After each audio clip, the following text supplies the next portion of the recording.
Can't escape from the team. Call the morning steam. It's time to break one for cover. That's gonna cover. That's gonna cash. Then we make the 100-yard dash to the window. I don't know what you thought. It's Ramon Scott running so hot. Sports make money and we make money with sports money every single day. NFL, NHL, NCAA. Stay away from the juice or might play a parlay. It's the morning steam. What? Ramon Scott. Sports money. What? Wake your ass up and let's get to the money. Get to the money. You know how we do it.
There we go, and a pleasant good morning to you coming from the sports betting capital of the world, Las Vegas. This is Ramon Scott, and welcome to the Morning Steam show here for Monday, November 24th. We've got a big game tonight in the NFL, Monday Night Football with the Carolina Panthers. Tonight, the playing for first place after what we saw last night, taking on here tonight in Monday Night Football against the San Francisco 49ers in San Francisco, and that's our featured game this evening after a great NFL Sunday and a wild NFL Sunday at that. We've also got some NBA and NHL as well tonight, so thank you for joining me here on the show. As we get started, say hello to the folks in the chat and I'll review some of the action from what was a wild Sunday. Maybe it was supposed to be more mild-mannered, but it wasn't. It turned out to be quite the eventful day of NFL football, and here we are now on the big week of Thanksgiving. Action on Thursday, 3 games, 1 on Friday in the NFL. You know what? Unfortunately, tomorrow on Tuesday, we run out of our consecutive days of football to bet on. There is a day off from the Maction, so I guess that streak's over. But here we go. Cash Kane is here as well. Nuke is here, ready to go. Oh, man, he lost that hook there with the Pats. I'll talk about the games here in a moment. Chosen One, good morning. Going to be a big day of college basketball. It's feast week, so games getting underway within the next 100 minutes away from some tip-offs here, actually, as we get rolling with the big action. I'm going to preview the games there in Las Vegas as our featured coverage of the Players Era Championship. We will preview the 9 games here in Las Vegas in the Players Era Championship. Those are the games we're going to feature. If you wanted some other games, maybe we can talk about them. But our Thompson's here, ready to go. Hey, here's some coverage right now. You got Chosen One, ready to make a pick. Here early on with Towson and Rhode Island as well. Games all morning. Here's a little Towson. Our Tom's talking about some of the NFL action. I'll cover it here in just a moment. And Jake Parma is here, ready to go today. Thank you, Jake, for being here. Cash Kane as well.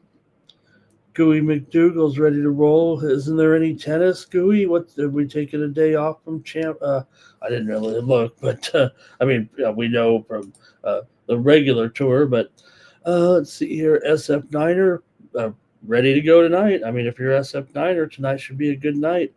Bobby Mack ready to go.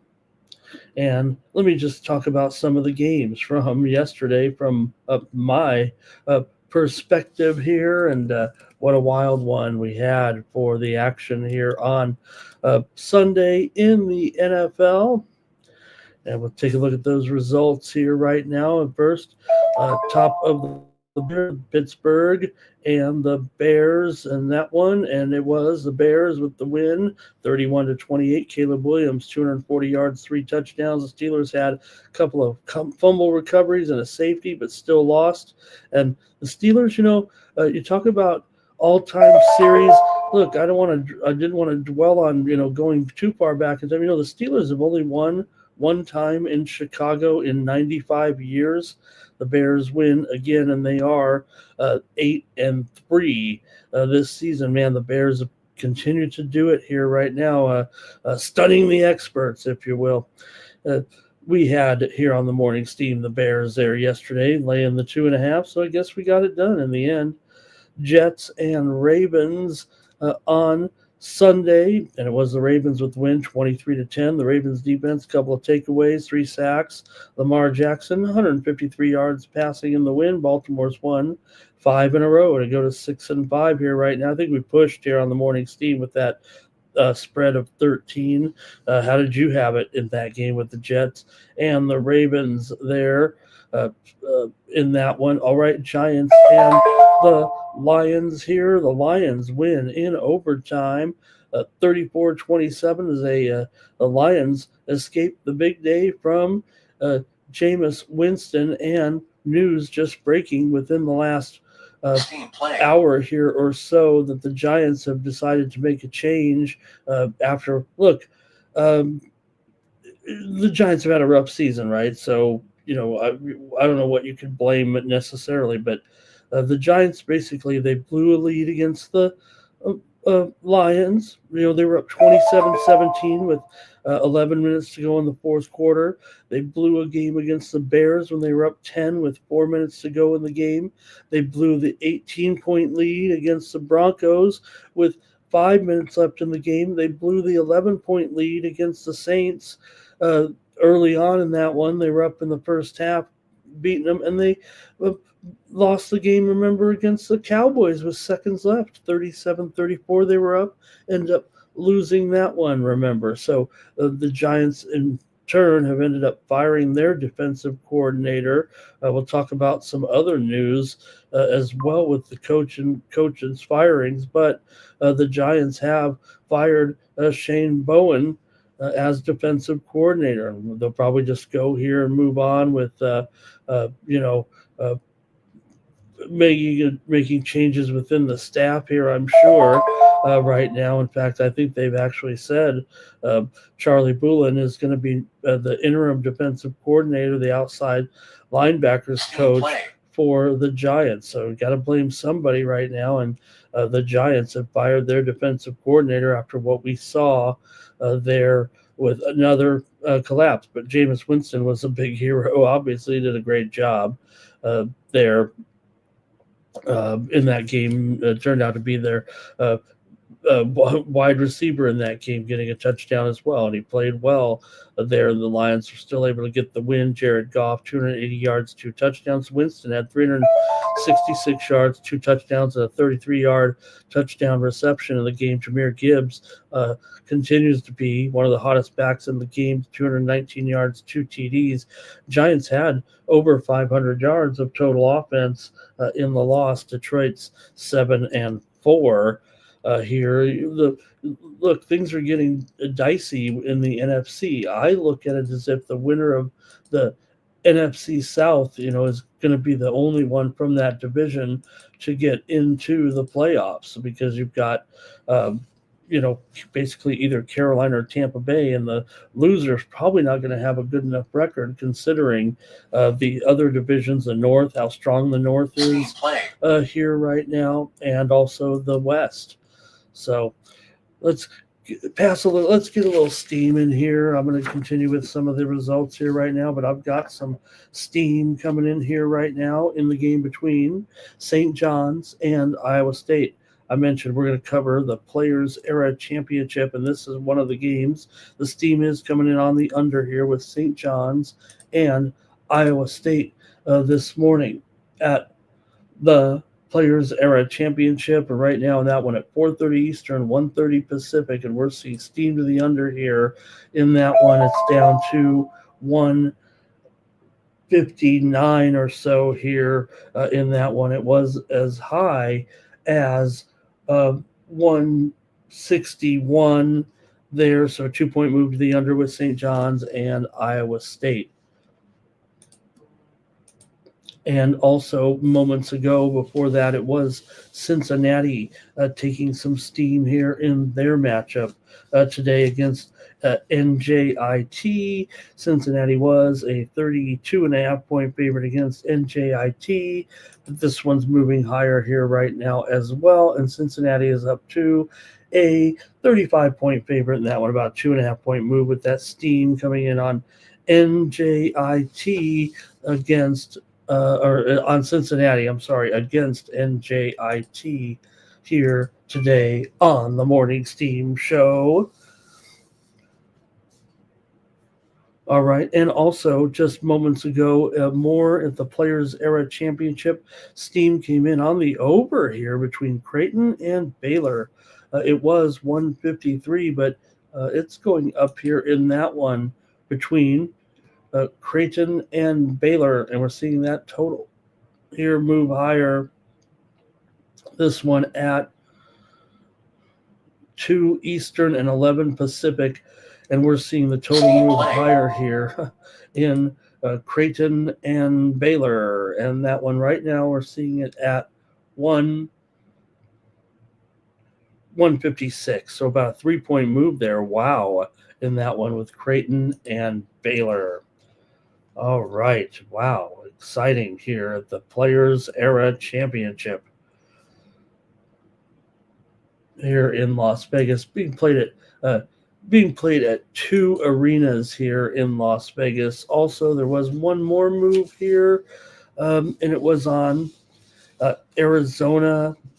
Yes, Arizona in their game tonight against Denver. They were a 31.5-point favorite over the Pioneers, the Wildcats, and they took some steam here as well. This is the last game on the board tonight, or well, not quite. Here in Vegas, they have the latest game, but nonetheless, Arizona is up to 34. This one moved quite a while ago here as we were getting ready to come on the air. Arizona from 31.5 to 34 just seconds ago. Steam coming in right now here on the game between Jacksonville State and Arkansas State. Got some steam here on this one to the over. This one was as low as 147 in the opener, and this one is way up here already this morning with Jacksonville State and Arkansas State at 8 Eastern and 5 Pacific. This one is all the way up here to 154. That's a 7-point move off the opener, but nonetheless, maybe as much as 3 points off the line here by some that's open to market a little bit later, but nonetheless a big move to the over with Jacksonville State and Arkansas State here this morning on the Morning Steam Show. All right. Also, some steam coming in here right now with the game between James Madison and Florida International. We're seeing some steam here to the over. It was 152 on the total, but we're seeing steam to the over here at 7 Eastern and 4 Pacific. And right now we're seeing that one move higher here to 155.5 here at some books, as much as a 3 or 3.5 point move to the over with James Madison and Florida International. We are popping off here on the Morning Steam. Thank you for joining me here. A little more action last night I do want to talk about here with some of the results, just because it was so interesting yesterday. Patriots and the Bengals. The Patriots win it, but yes, the Bengals get the money. New England wins their 9th in a row. Drake May 291 yards and a touchdown. Joe Flacco 183 yards, touchdown, and a really bad interception that may have cost them the game with that double pump that was telegraphed. It looked like my first ever pass and as a JV quarterback when I got a pick six on me, and that's what happened to Joe. Their Bengals are 3-8. Joe Burrow is expected to return on Thursday for his first game. They weren't ever going to put Joe Burrow back in there where you have to play on short notice if the Bengals weren't totally ready to get back into the race. They're not with that poor record, but Joe Burrow is expected to return here on Thanksgiving in that game. Seahawks and Titans. Seahawks win at 31-24. Sam Darnold, 244 yards, 2 touchdowns. JSN, 8 receptions, 167, sets the all-time Seahawks record for reception yardage in a season. It's only week 12, so great job. It's week 11 actually for Seattle. They're 8-3, and the defense had 4 sacks. Cam Ward, 252 yards, a touchdown. There's still hope for Cam Ward. We did have the Titans here, plus the points on the Morning Steam show yesterday, bringing home that winner. All right, just moments ago, we got some steam here. We just mentioned the Denver and the Arizona game. Now the steam's coming in here in this one. On the under with Denver and Arizona. Steam to the under here. It was 159, but we are seeing it move here to the under right now in the game between Denver and Arizona. And I'm showing that this one has moved lower here.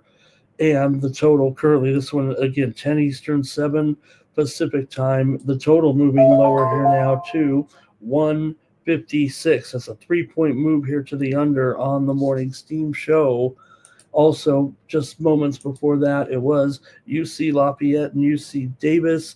Some steam here to the under. The steam had already come in on UC Davis, driving it up from 8 or so up to 10 here at some books right now in that game for UC Davis, but the total came in steaming here, opened as high as 139. It's down to 134.5. Big move here. UL Lafayette and UC Davis steam here to the under in that one.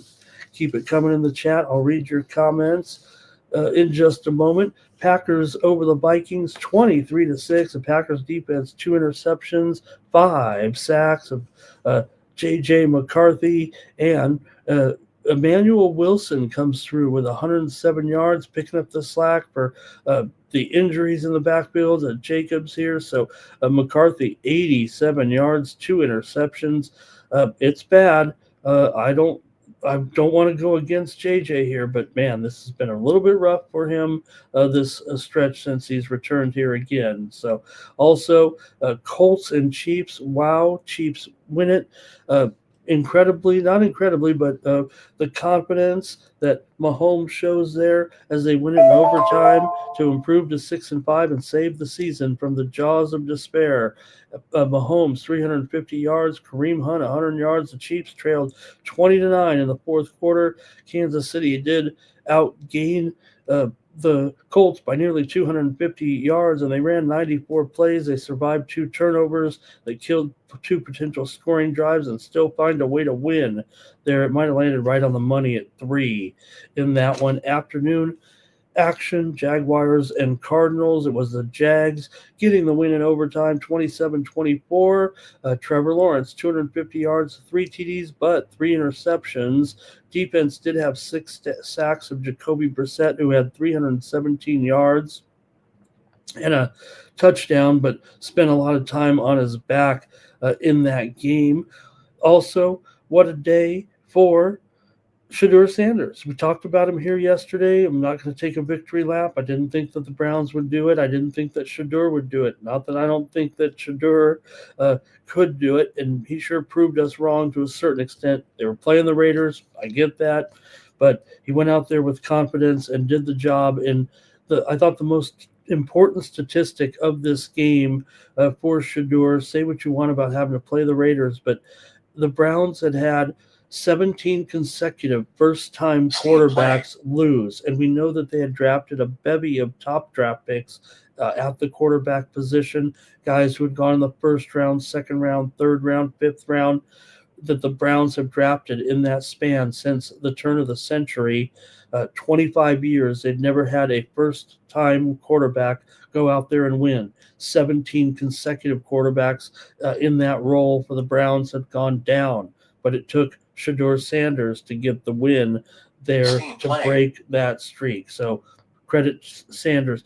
Cleveland defense, it doesn't hurt when you get 10 sacks. Myles Garrett had 3 more sacks, having a historic season. Sanders, 209 yards, threw that beautiful pass off of his while leaping there, really. That's hard to do.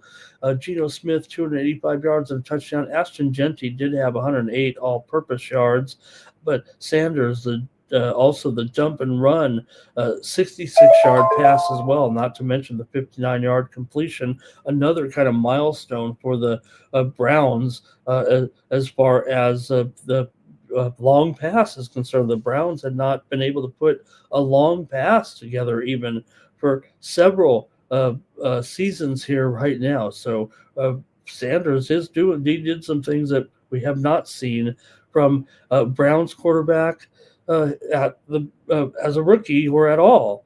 So they get the win, and the Raiders are 2-9, and they fired Chip Kelly after the game. Pete Carroll made the announcement via a press release, and Kelly is out as the Raiders offensive coordinator. They'll pick up the duties there. You got to wonder if Carroll survives here after the season, and who could be next? Could it be possibly John Gruden? Could it be John Gruden and Shedeur Sanders in Las Vegas in the future? Not that Sanders is with the Browns right now, but could Gruden come in? And you got to figure, how much does Tom Brady have to say in the firing of Kelly and whatever the Raiders' plans are here in Las Vegas after the season? Could Carroll be out?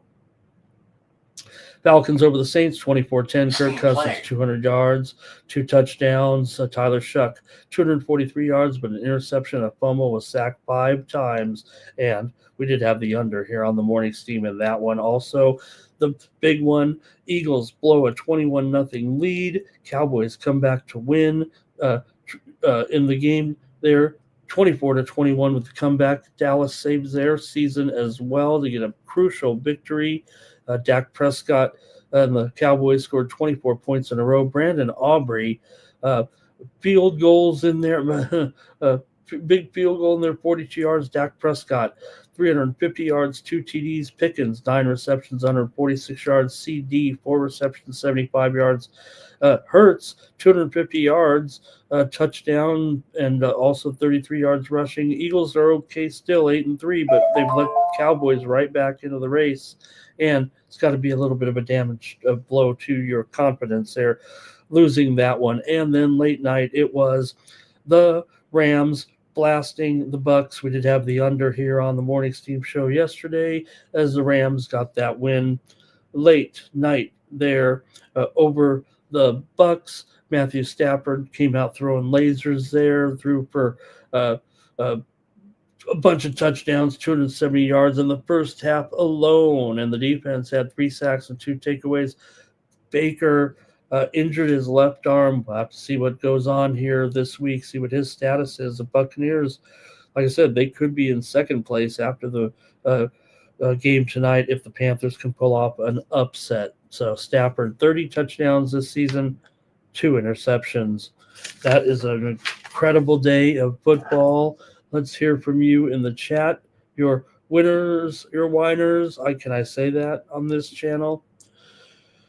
And see what you guys have in the chat. All right, I'm ready to hear more football here right now from you guys. Here we go.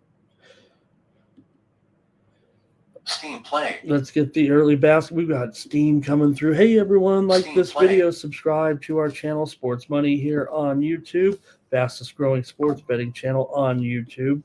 Steam coming in here right now on the Siena Saints in their matchup today with Holy Cross. We're seeing Siena here was an 8.5 point favorite. They are taking the Steam here right now. Siena in this one, 6 p.m. Eastern and 3 p.m. Pacific time. And right now we are seeing Siena upwards of a 10-point favorite here, a 1.5 move. Steam coming in on Siena moments ago. You mentioned, you guys in the chat, you're talking the early action here. I've got it for you. Rhode Island and Towson, Steam coming in right in the last couple of minutes on the under in this one between Rhode Island and Towson. Man, I got to think this is probably some Steam that's right on here. Rhode Island and Towson, Steam to the under. It was 140.5. Here, this one goes off at 11 a.m. Eastern, 8 a.m. Pacific. One of the top games on early games on the board. This one was 140.5. We are down to 137.5 here at the sharp books. Rhode Island, Towson, Steam to the under here. Also, Temple and UC San Diego in action today, and we're seeing some Steam here in this one. This one is at the Events Invitational in Orlando, and it was 150 at Temple and UC San Diego, and we're seeing some Steam to the under here in this one. This one is at 4:30 Eastern, 1:30 Pacific, and we're seeing the Steam come in here on the under. It was 150 down to 148.5. Temple and UCSD Steam to the under here just a few moments ago. Also, Elon College, if you will, and Appalachian State. Elon and Appalachian State, Steam to the over here. It was 142. We're seeing this one go higher right now. This one at 6:30 Eastern, 3:30 Pacific time with Elon and Appalachian State. We're seeing this total move here to 143.5 here with Elon and Appalachian State. Also, Princeton and Bradley, Steam here to the under in this one between Princeton and Bradley here just a short time ago. This one is a late night game, or I'm sorry, a late afternoon game at the Events Invitational in Orlando. Steam to the under here with Princeton and Bradley. It was 142.5, but this one's going down rapidly here. Big time, actually. And this one's down to 137. That's a 5.5 point move here off the opener with Princeton and Bradley here on Monday late afternoon here on the Morning Steam Show. All right. I'm still going through your folks' comments here. Nine Legacy. Johnny Sanders had a good day. And let's see here. Greg, he had a parlay in there. Cash Kane. And there's Terrell. Right? And Nuke, I mean, they were just tired of it. I'm not saying that the Giants have other problems too. And I don't know. I'm not saying that wasn't something noticeable with the fans, but it is now, right? I mean, especially after it happens again and again. So even if you're a terrible team that has all kinds of problems this season, somebody's got to take the blame. All right, Terrell says, "Man, Sanders Winston, the most entertaining guy out here." Tariq, good morning, hello, and let's see, quick revenge here for Greg. He told you guys. Hey, I want to say hello to the Big Negroni. Nice to see you there, Big Negroni. Talking about the fight there with Carrier and the defeat there. Yeah, that was a good fight, but man, he still ended up kind of gassing out there against an opponent. Looked pretty good there. Thank you, Big Negroni. Nice to have you. And Greg says, talk about Sanders' performance there. And Tariq says, what about the NFL? Tariq, it was all on we had it all on the air. I didn't really have any premiums out there. Everything was kind of given away on the air here for me yesterday. So we've been focusing on college basketball there yesterday. And man, we did have some, winners there. What would we really jammed in there on the what was it? Was it the college basketball plays there that did okay there yesterday? I thought um, yesterday, and it was the NHL there. I think it was. Oh, that was on Saturday. Let's see here.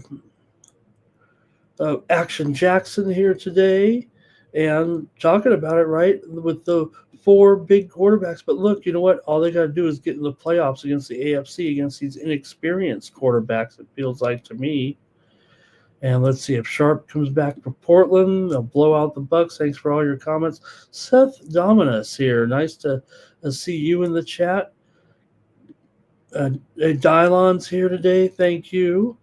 And Dion was really partying up there in the stands, and that poignant hug with his son before the game. And maybe the Cowboys still look pretty good out there yesterday. All right. Almost done with the comments here, and we'll get started with the show. Thanks a lot, everybody, for being patient here. Got some more steam right now coming in, too. Panthers might win the division, but if they can get an upset tonight, that would be big. Otherwise, it's going to be one of these two teams is going to be in, one of them is going to be out. I know Razor was telling me last night he thought both would get in, but they both would have to go on fire here, right? Considering the number of teams, you got the three teams in the West that are really good, right? With the Seahawks, the Niners, and the Rams, of course. So it should be the other way around: Seahawks, Rams, and Niners. Rams, Seahawks, and Niners, and then the teams in the North with the Packers, Bears, and Lions. I mean, only 7 get in, and 4 of them have to be division winners, right? You only get 3 more after that.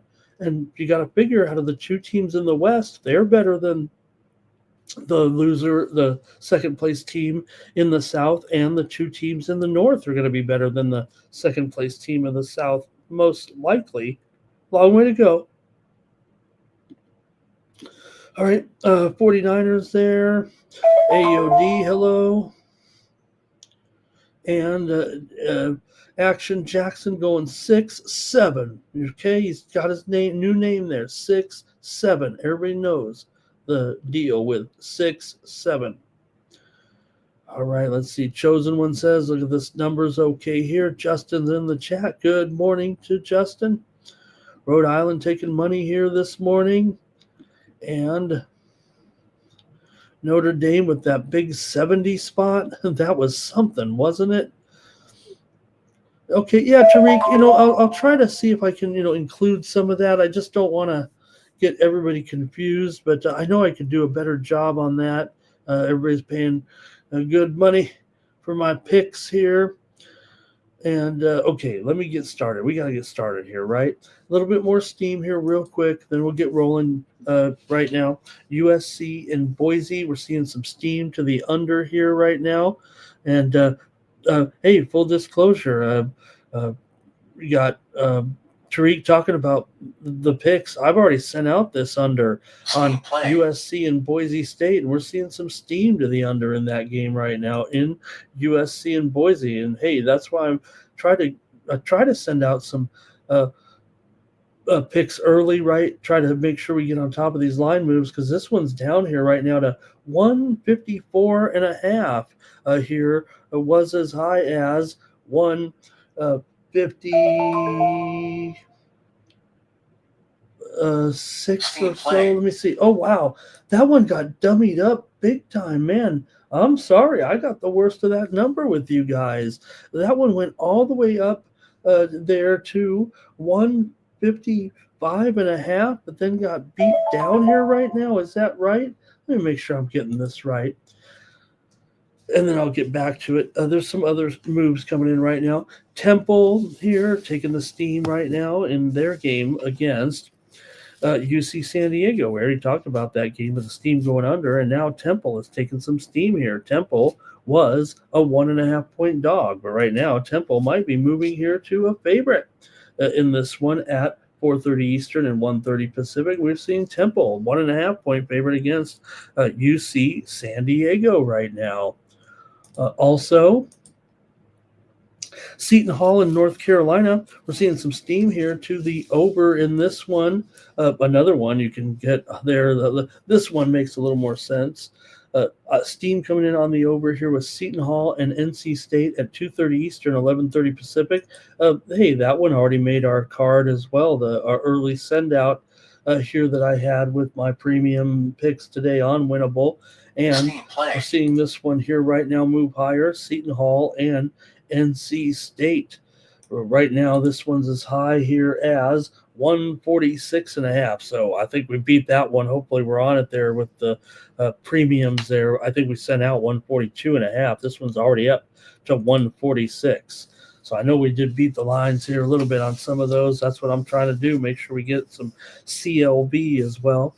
Bethune-Cookman taking some steam here against Jacksonville. That's at the Sunshine Slam in Daytona Beach at 2 p.m. Eastern, 11 a.m. Pacific. With this one, we have some steam here on Bethune-Cookman. They were a 2.5 point favorite. We're seeing that steam rolling in here right now, and Bethune-Cookman's up to a 4-point favorite, even with a little bit of juice right there. Bethune-Cookman is taking the steam here on the Morning Steam Show. All right. So anyway, that steam came in on the over there with Seton Hall and NC State, so we did beat that one. USC, however, the steam came in on the over there, so I did give it out wrong here. The steam has gone all the way up.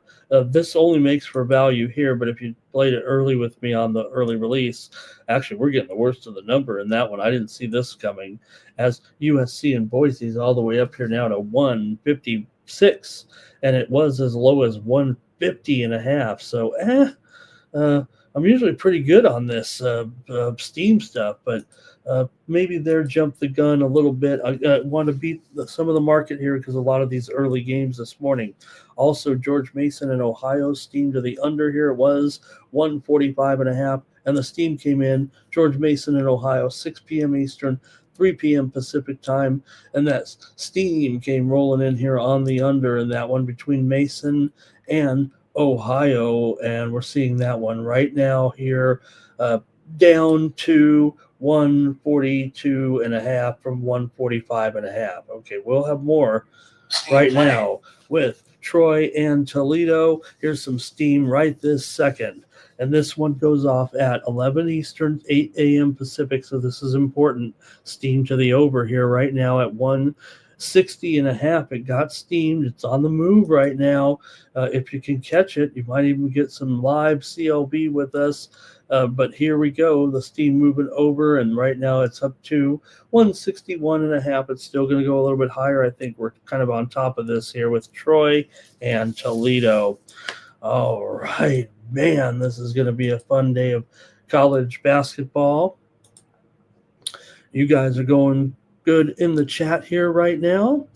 And let's see, the Bears are not getting the Terrell's being honest here with the Bears. Truth Teller, hello, good to see Truth Teller in the chat today. Gooey's parlaying Troy and Butler early on. And let's see here, Seth says, talking about that big 70-point outburst. Man, could you believe they had those touchdowns so early there with Syracuse? 14-0. You couldn't even blink. 28-0. It was still the first quarter, I think. All right. Seth Dominus, I can recognize now. That is obviously Mike, I think. Yeah, it's got the M on there, right? So, sorry, Mike, I'll get your name wrong, but with the YouTube changing all the names like this, I don't know everybody's name anymore. It makes it kind of crazy, right? And let's see, AJ Jackson talking about an AI overview there. Has Gemini taken the lead over ChatGPT as far as how good the AI is? That's the talk today on the financial channels. I just started to mess with Gemini. I'm kind of loyal to ChatGPT. I was first a Grok guy. Then I moved in with ChatGPT. Now I'm kind of digging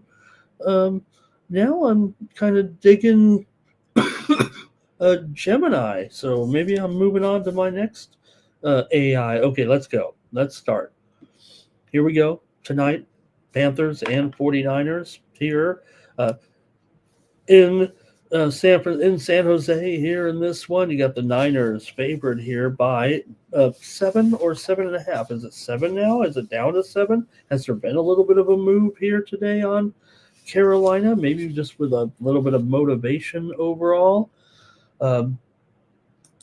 Let's run it down here right now and take a look at this one with the Panthers taking on the 49ers here. We know we've got, obviously big news here this week with this game, and we'll see how it goes. But we're getting, of course, Brock Purdy back in here. That's going to be a big tonight with Purdy in the starting lineup going against Bryce Young, who's, I don't know, I'd say he's hot to a certain extent. Definitely, performing as well as he has here of late, especially with some nice yardage.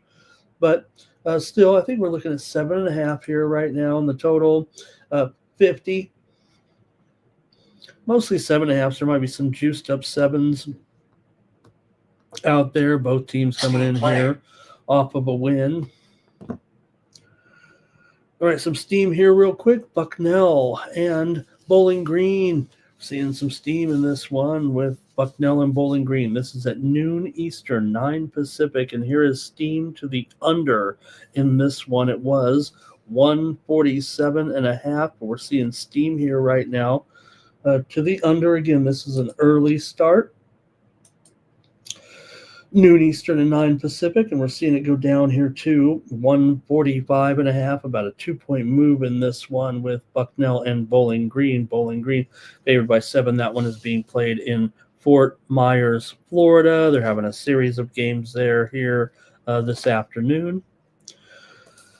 Keep it coming here with this one, Panthers and the Niners. Panthers come in 7-4 ATS, 6-5 overall in a battle here with Tampa Bay. San Francisco 7-4, 6-5 against the spread. They're just 1-3 against the spread at home this season, but they are 4-2 against the spread overall as a favorite.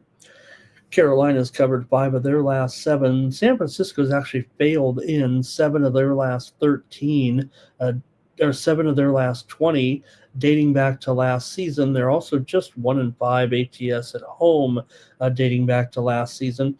The overs come in 15 of San Francisco's last 20 games against the 49ers. But can that really happen here in this one right now? Look, Carolina, we know San Francisco's had big-time problems with the injuries on the defensive side of the ball. Offensively, they haven't exactly been healthy here all season, but Pearsall is expected to be available in the game here tonight. That's important for Bryce Young. He's got his man Tedero McMillan. He's got Xavier Legette in there as well. You got Tommy Tremble. Can he come through here?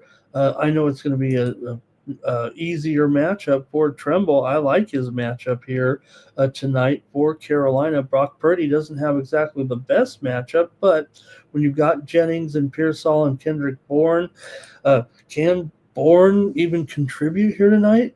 It feels like the Niners have some issues at receiver, but Greg Kittle certainly can get his share of the numbers. I don't have him totally on the green arrow here at this point, but I don't think 49ers are totally stable enough defensively to totally thwart the Panthers here with Rico Dowdle.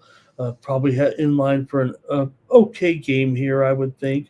Let me hear from you guys in the chat about this one. Carolina has covered 14 of the last 18 meetings between the two teams. The Niners have gone over in 6 of their last 8. Carolina's gone over in 12 of their last 18, dating back to last season. But I want to know what you think here with Carolina and San Francisco. We'll go to the chat here and this one. All right.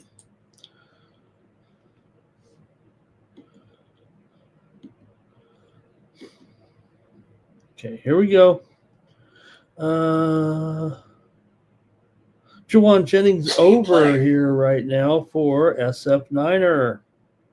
Kittle over as well. Bryce over on his alternate passing yards. Robert does like the over in this one. And amazing to think of Carolina right in a game where the total's 50 and we're going over here in that one, says Robert. And oh no, and all of a sudden though here, Terrell says he's ready to make it even though it's just one game. He says 10 in a row is good enough for him. He's going to bet his car on the under. Oh my gosh. Well, the market's off to a good start here today. Maybe a little AI boon. R. Thompson's leaning to the under. SF or nothing, says chosen one. Crip Key likes 49ers to smash. Tariq says 49ers and McCaffrey to get a touchdown. Maybe it goes over. 9 Legacy says 49ers on the spread. And Kripke says, they might only get 2 touchdowns. And if that's the case, right, and say the Niners, they're only favored by 7. And could they end up clicking here tonight with Purdy back?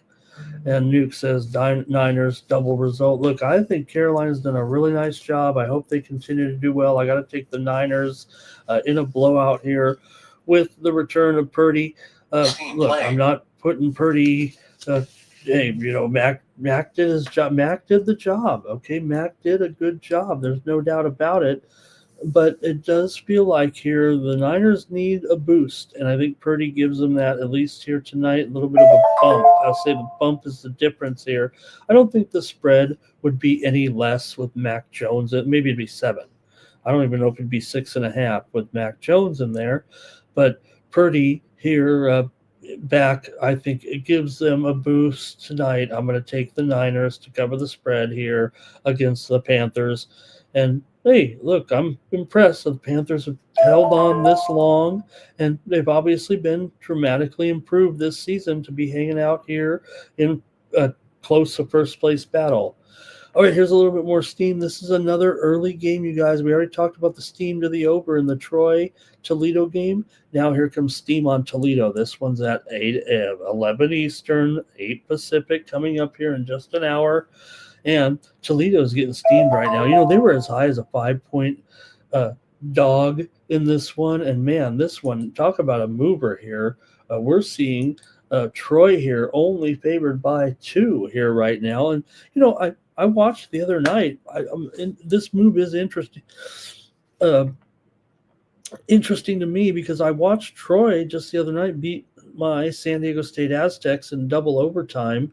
It was like 108 to 107. San Diego State needed a buzzer beater regulation just to force overtime, and just turned out to be kind of a big win there for Troy here. But they're here on the road, in the hoops tournament in Fort Myers, Florida, and they're taking the steam here right now. All right. Also, we're seeing some steam here right now. Another one that made our premium card today. Houston is on the move. So, this is where I get at least to show a little bit of skill here in sports betting land. Ramon makes a pick on every game. He can't win them all. But see these premiums here. Here's another one where I sent it out already, and now Houston's getting steamed up. They're not steaming because of me. I'm just telling you that I'm always going to be on the side of the sharps. That's just the way I kind of handicap. I say always tongue-in-cheek, but most of the time I'm going to be on the side of the sharps and ahead of the move. Houston is up to a 15-point favorite here right now. They were 13.5. Steam coming in there on Houston in the matchup against Syracuse at the Players Era Championship. Those are the games we're going to preview here in the college segment. All right. Any more here on the Niners game? I think I'm in on the Niners, you guys, here tonight. And Steam play. Let's see here. Betting in truth going big on the Niners on the spread tonight. And could be a hot game early and then cools off. Could it be? All right. Terrell said the books made a killing off the live over. He thinks everyone was hammering that over when he saw so many points, and then the game just died. I had the under yesterday here on the show.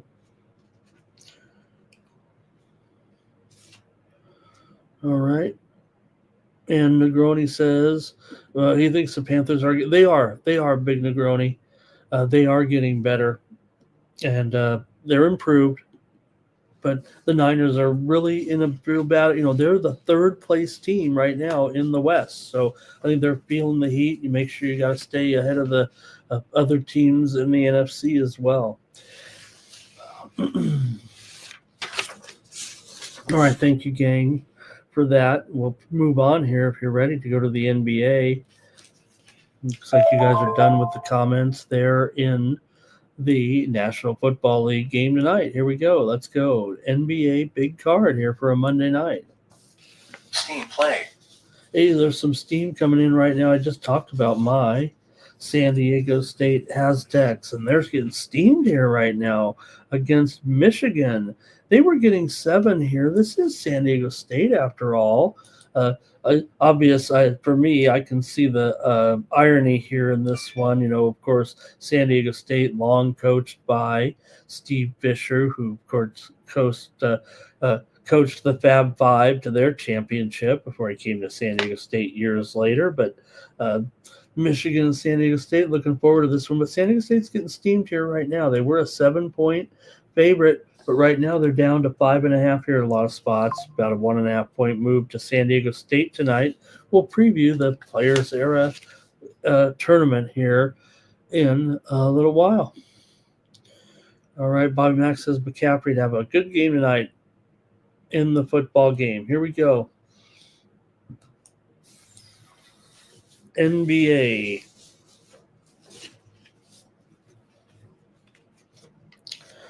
All right, let's get you started on a great card here in the NBA with those Detroit Pistons here taking on Indiana. Detroit's 14-2. Indiana's 2-14. Detroit's on a massive winning streak. Well, at least Indiana won a game this week.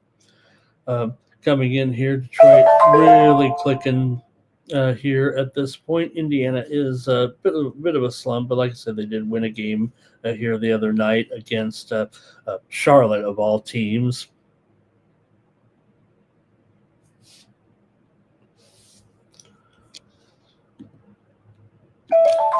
And let me see here if I dial up the NBA notes here.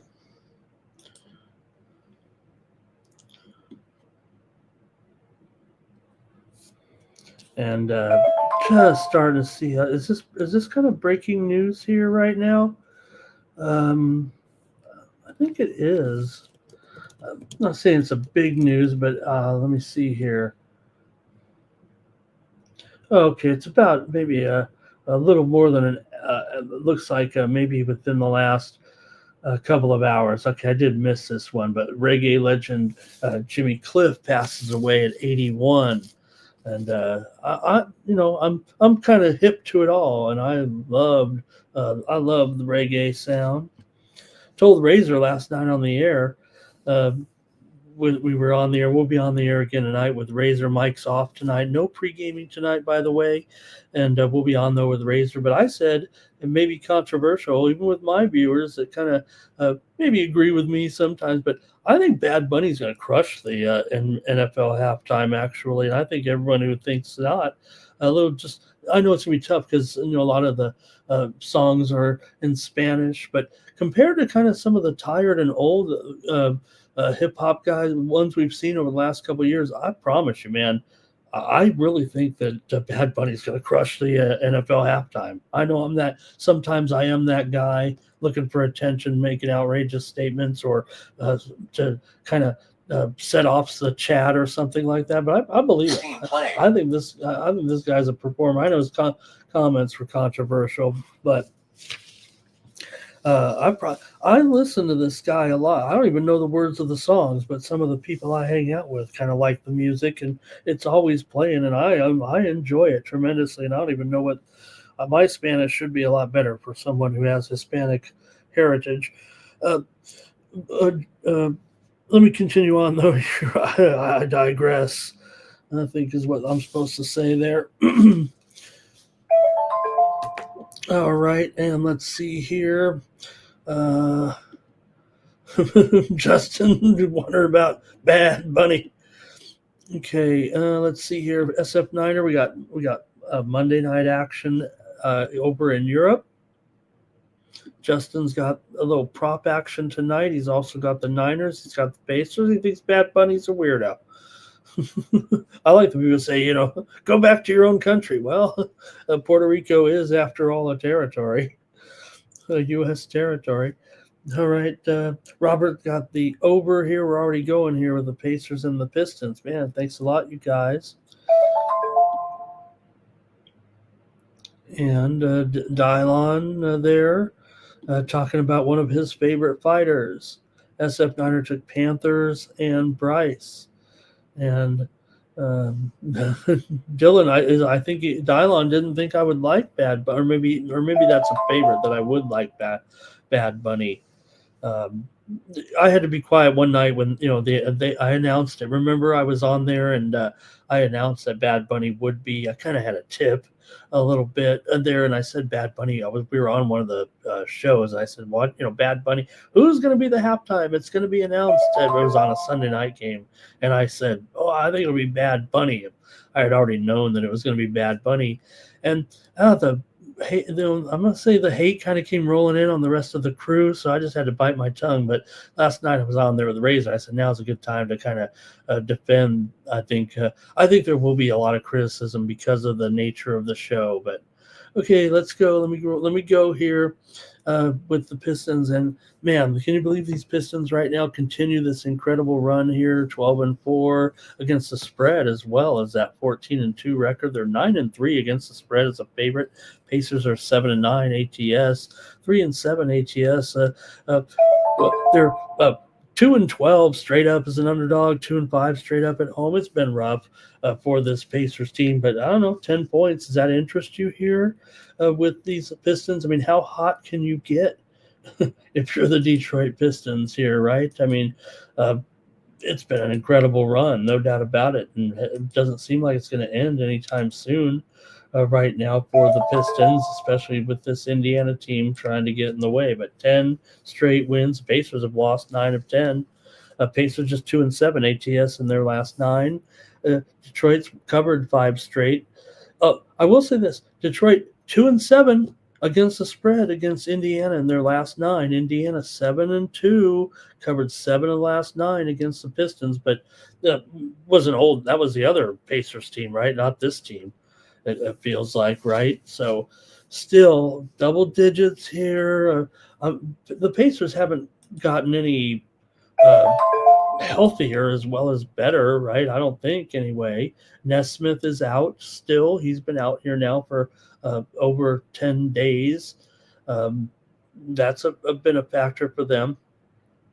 Pistons come in here relatively healthy as well. Jaden Ivey possibly set to make his return to the floor here tonight as well for the Pistons. So, look, might be a little bit tough here to cover 10. And can anyone find their way to the Pacers here in that one? Is that enough points for you? It's even up to 10.5 here a little bit right now. But I want to take the Detroit Pistons here in this one. I'm taking the Pistons to do it again and keep it rolling. This groove. Where's AOD? Is he in the chat? What's going on? We go to you guys here. With let's see. You guys are talking a few more touchdowns in there, I think. Okay. You guys are. Pacers on the spread here for Cash Kane. Pistons against the spread for Dylon. He likes the Pacers team total under as well. All right. And I think that'll do it. You guys, one more second here. I'll look at some steam here real quick. Ole Miss taking some steam here right now. It's Ole Miss. Oh, I'm sorry. No, it's not. It's Mississippi State against New Orleans tonight, taking the steam. Mississippi State was a 21-point favorite. This one's at 7:30 Eastern and 4:30 Pacific time right now. Mississippi State taking the steam, and they are up to a 22.5-point favorite. Little point and a half move so far. Steam on Mississippi State. Terrell says the Pacers can get that back door tonight against the Pistons, that they'll maybe kind of rest here a little bit once they get out to that big lead. They've been rolling these teams here of late. Beat Milwaukee by 13, beat Atlanta by 8, beat Indiana by 15 just back on the 12th. That one was at home. They won by 15 points in that one over the Pacers. All right. Next up, we got to keep going here right now. Big day coming up to the games here in a little while. Cavaliers and Raptors here in this one. You got the Cavs on the road. They're favored here over the Raptors at -2. Really? The Cavs, what, have they just turned it around all of a sudden? And all of a sudden you want to tell me that now I will give you, I'm not saying the Cavs are sneaking up on anybody because they're still the Cavs. The Cavs are 12-6. Toronto's still just 12-5. The Cavs are almost as hot as the Raptors here, actually, even though no one's as hot as the Raptors, unless your name is the Detroit Pistons. But still,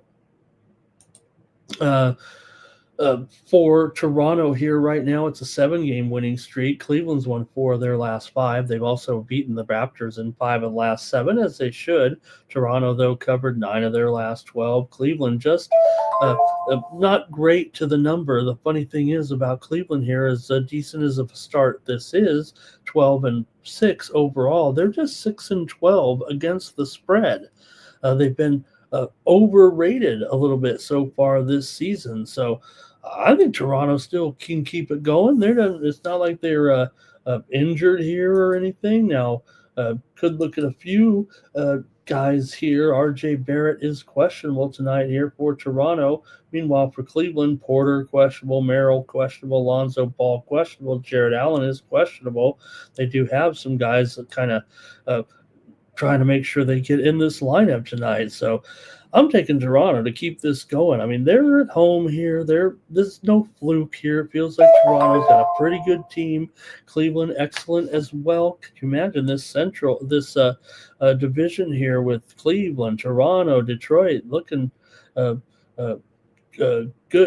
Well, you know what I mean, the conference anyway, with these teams. So pretty good start. This little group of teams here. Let me see what you guys have. I'm taking Toronto in this one.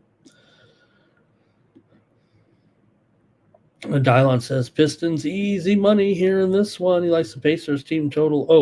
That was the other game. Sorry about that. I went too far. Here we go. I'm sorry about that. A chosen one. Cavs Moneylines has got that double revenge factor here in this one right now. Toronto won the other game of 112-101. Cavs money line and over for Cash Kane. Justin likes the Cavs in this one. A lot of Cavs are popular here today. Maybe I'm just a little carried away with this start. I'm sure the Raptors will come a little bit back down to earth here. Barnes for a double-double. Cavs, if those players are in, Kripke will wait and see there. Raptors money line for Dylon. He likes the Raptors there. Cavs for Tariq, and Robert likes the over in this one with the Cavs and the Raptors on Monday night. All right, and Terrell says it's a good matchup. He says the Raptors match up well with these guys.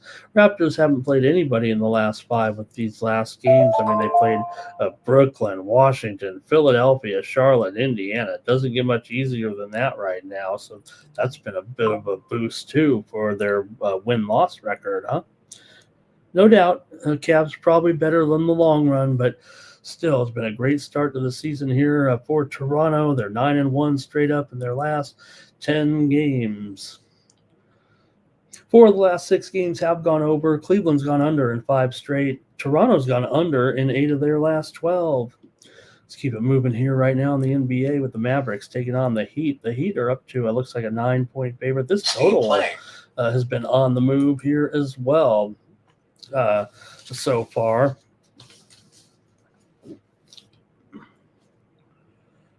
All right.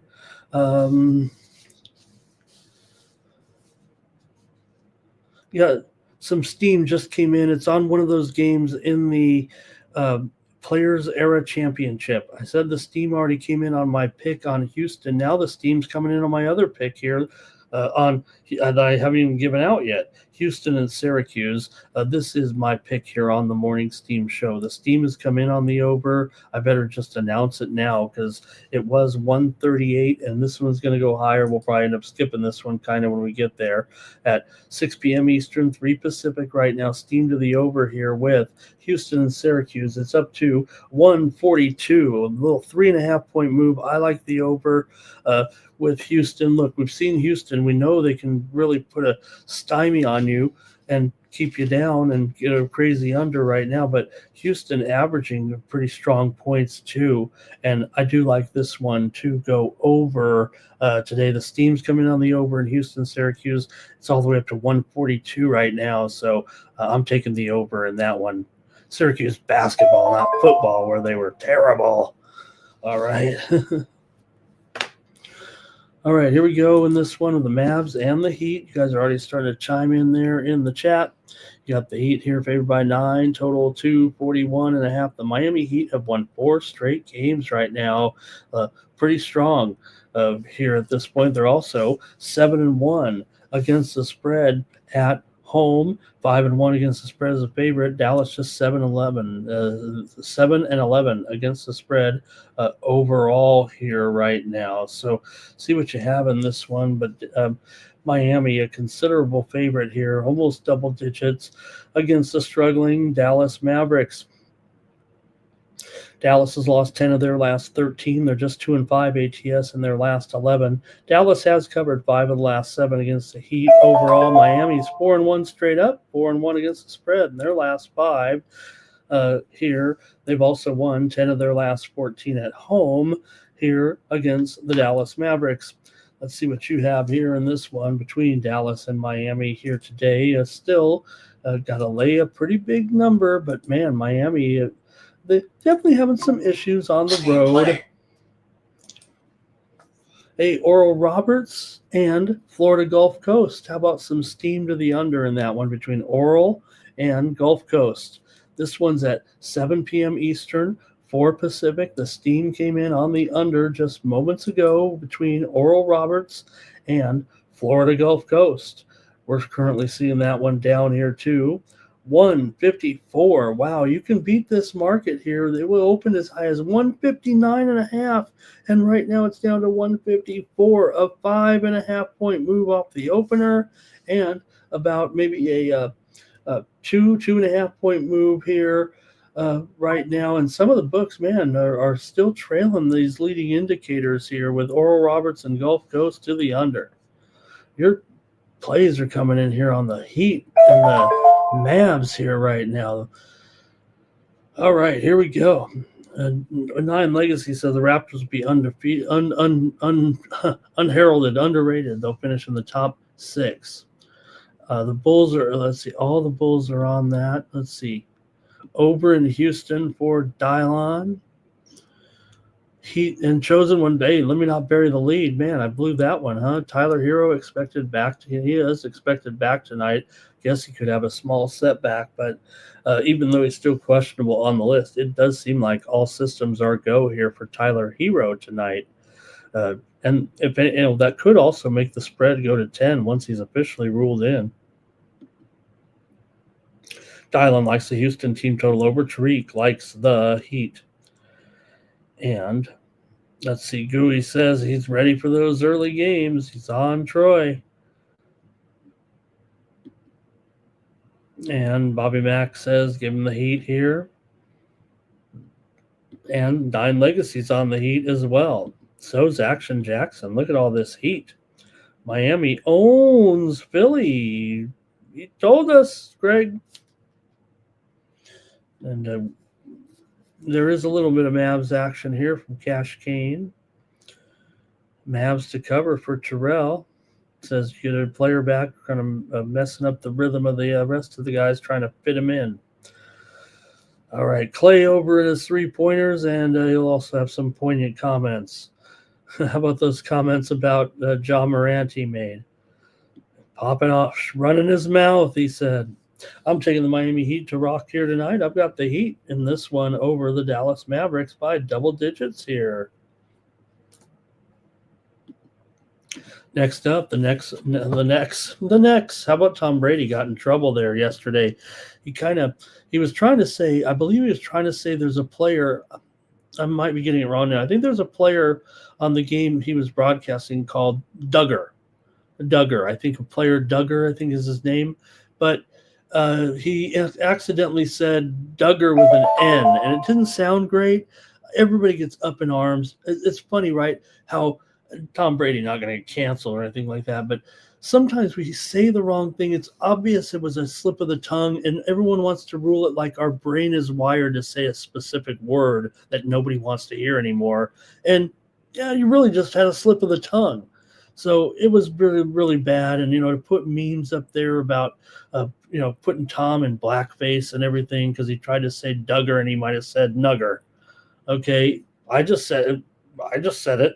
And just repeating what he said. Everybody thought they heard something different. I know what I heard. It was not the word. It was, and Tom even, it might have been this awkward moment there at the end where he kind of laughed at it too. So probably shouldn't have done that. But he was I know he was disappointed by saying it like he did. And I hope I got it right there with the name, I think, but I'm pretty sure that was it. But they were making fun of Tom on the internet.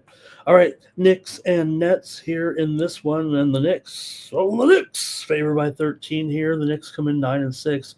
Brooklyn, now they're 3-13. They've actually won 2 of their last 4 games here right now. Brooklyn they're 8-8 against the spread so far, despite a 3-13 record. So they're really a 50-50 proposition, getting the points.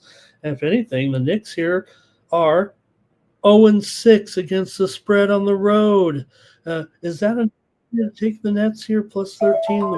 Like I said, the Nets have actually won 2 of their last 4 games. Nonetheless, much less covering a few spreads here of late for the Nets. Here, like I said, a little bit of a run here, if you will. They've covered 4 out of their last 5. The Knicks have failed to cover in 4 of their last 5. Brooklyn's gone over in 4 of their last 6 games against the Nets here. Nets against the Knicks here. Knicks have gone over in 9 of their last 12, but Brooklyn's gone under in 5 of their last 6. Still feels to me like if the Nets are going to hang in, the Knicks have won. They've kind of owned this series. They've won 10 straight, but you still got to cover a huge number here. Brooklyn's lost 16 of their last 19 overall, dating back to last year. They're just 3-13 straight up this year. I mentioned the Knicks record 0-6 against the spread on the road. Well, the Nets are 0-7 straight up at home, but that's straight up, and they're a big underdog, 2-touchdown underdog basically here. I've got to try the Nets in this one. They're showing just a little bit of life here, and I'm not sure the Knicks are the team that is going out and blowing teams totally out here. Yeah, they did have that win over Miami by 8 points at home, but other than that, all the games have been kind of close, or they've lost. They're coming off the loss to Orlando, as a matter of fact. They only beat Dallas on the road by 2 points, right? So I'm going to take the Nets here. I mean, the trends, I think, say the Nets. Let's see what you got here in this one. And Greg said Miami owns Philly. Hey, guys, right now, this game is taking some steam here right this second. The last steam move is the steam on the under in this game. I don't know if I agree with it, but the steam is coming in on the under with the Knicks and the Nets. We've seen this one was as high as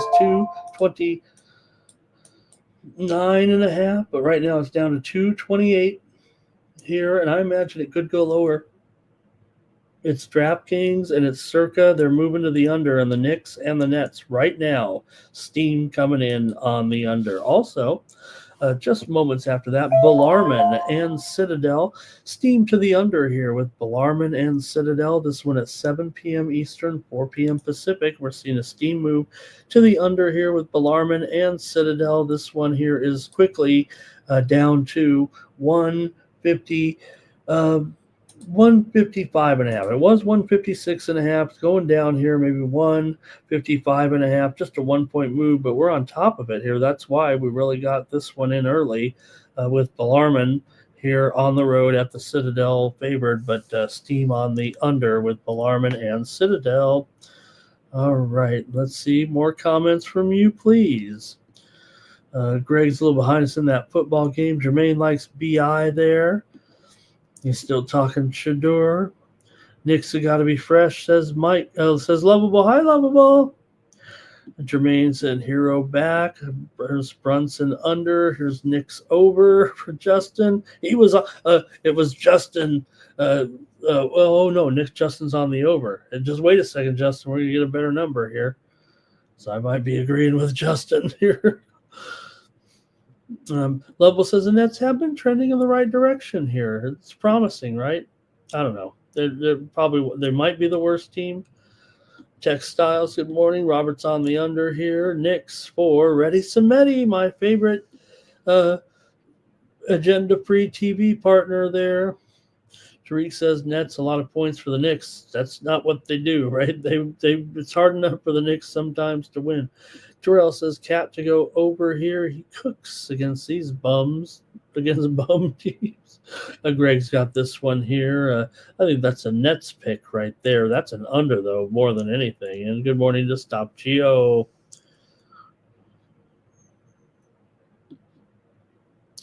Next up, the Nuggets. The Nuggets are at Tom Brady's favorite team. The Nuggets here taking on the Grizzlies in this one. You got the Nuggets here on the road. You wonder how Tom, if he has anything to say about firing Chip Kelly. All right, and Portland here taking on Milwaukee. Portland 7-10. Milwaukee just 8-9 right now. Oh, I'm sorry, did I get the wrong game up there? Denver and Portland. There we go. Sorry about that, gang. Denver coming in 12-4 right now. Memphis just 6-11 here at this point. But Memphis has won 2 in a row coming in here of late. They defeated Sacramento and Dallas. Denver's off of a loss at home to Sacramento. Kings came in there and stunned the Nuggets there on on Saturday night. In that one, we've already seen the steam come in on the over here in this one. Here went as high as 233 and a half. We were on the air when it happened, and right now it's kind of back down here a little bit at some books, but spread here right now is at 8.5, up from 7.5 here with Denver. Denver is 7-3 in their last 10 against the spread. They're 9-5 against the spread on the road. Memphis, they're 1-9 against the spread as an underdog here. They actually are, 6-11 ATS as well as straight up, but 1-9 as a dog for Memphis ATS here. And there's a little bit of tax here going on. Denver's obviously been on the move here a little bit, up to 8.5 from 7. So if you take them, you got to suck it up here a little bit. Denver has won 9 of their last 11. They're 5-1 against the spread against Memphis of late. Memphis just 4-10 ATS in their last 14. Memphis has gone under in 5 straight. They've also gone under in 12 of the last 18 in this series with Denver here. But I got to roll with Denver to take care of business here. The Grizzlies, that's bad. 1-9 ATS as a dog. They are 4-5 ATS at home, and this spread is getting a little bit high. So I understand if you don't want to lay it here right now. And, we know that Denver sometimes has some issues with covering some big numbers on the road. They get a little complacent or a little overrated, overvalued a little bit.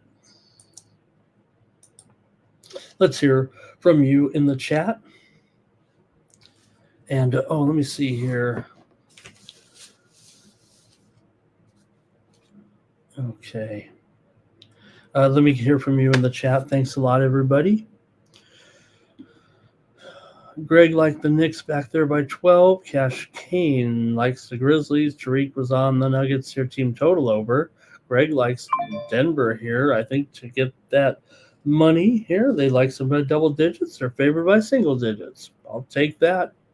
Denver, great coming off of a loss. And let's see here.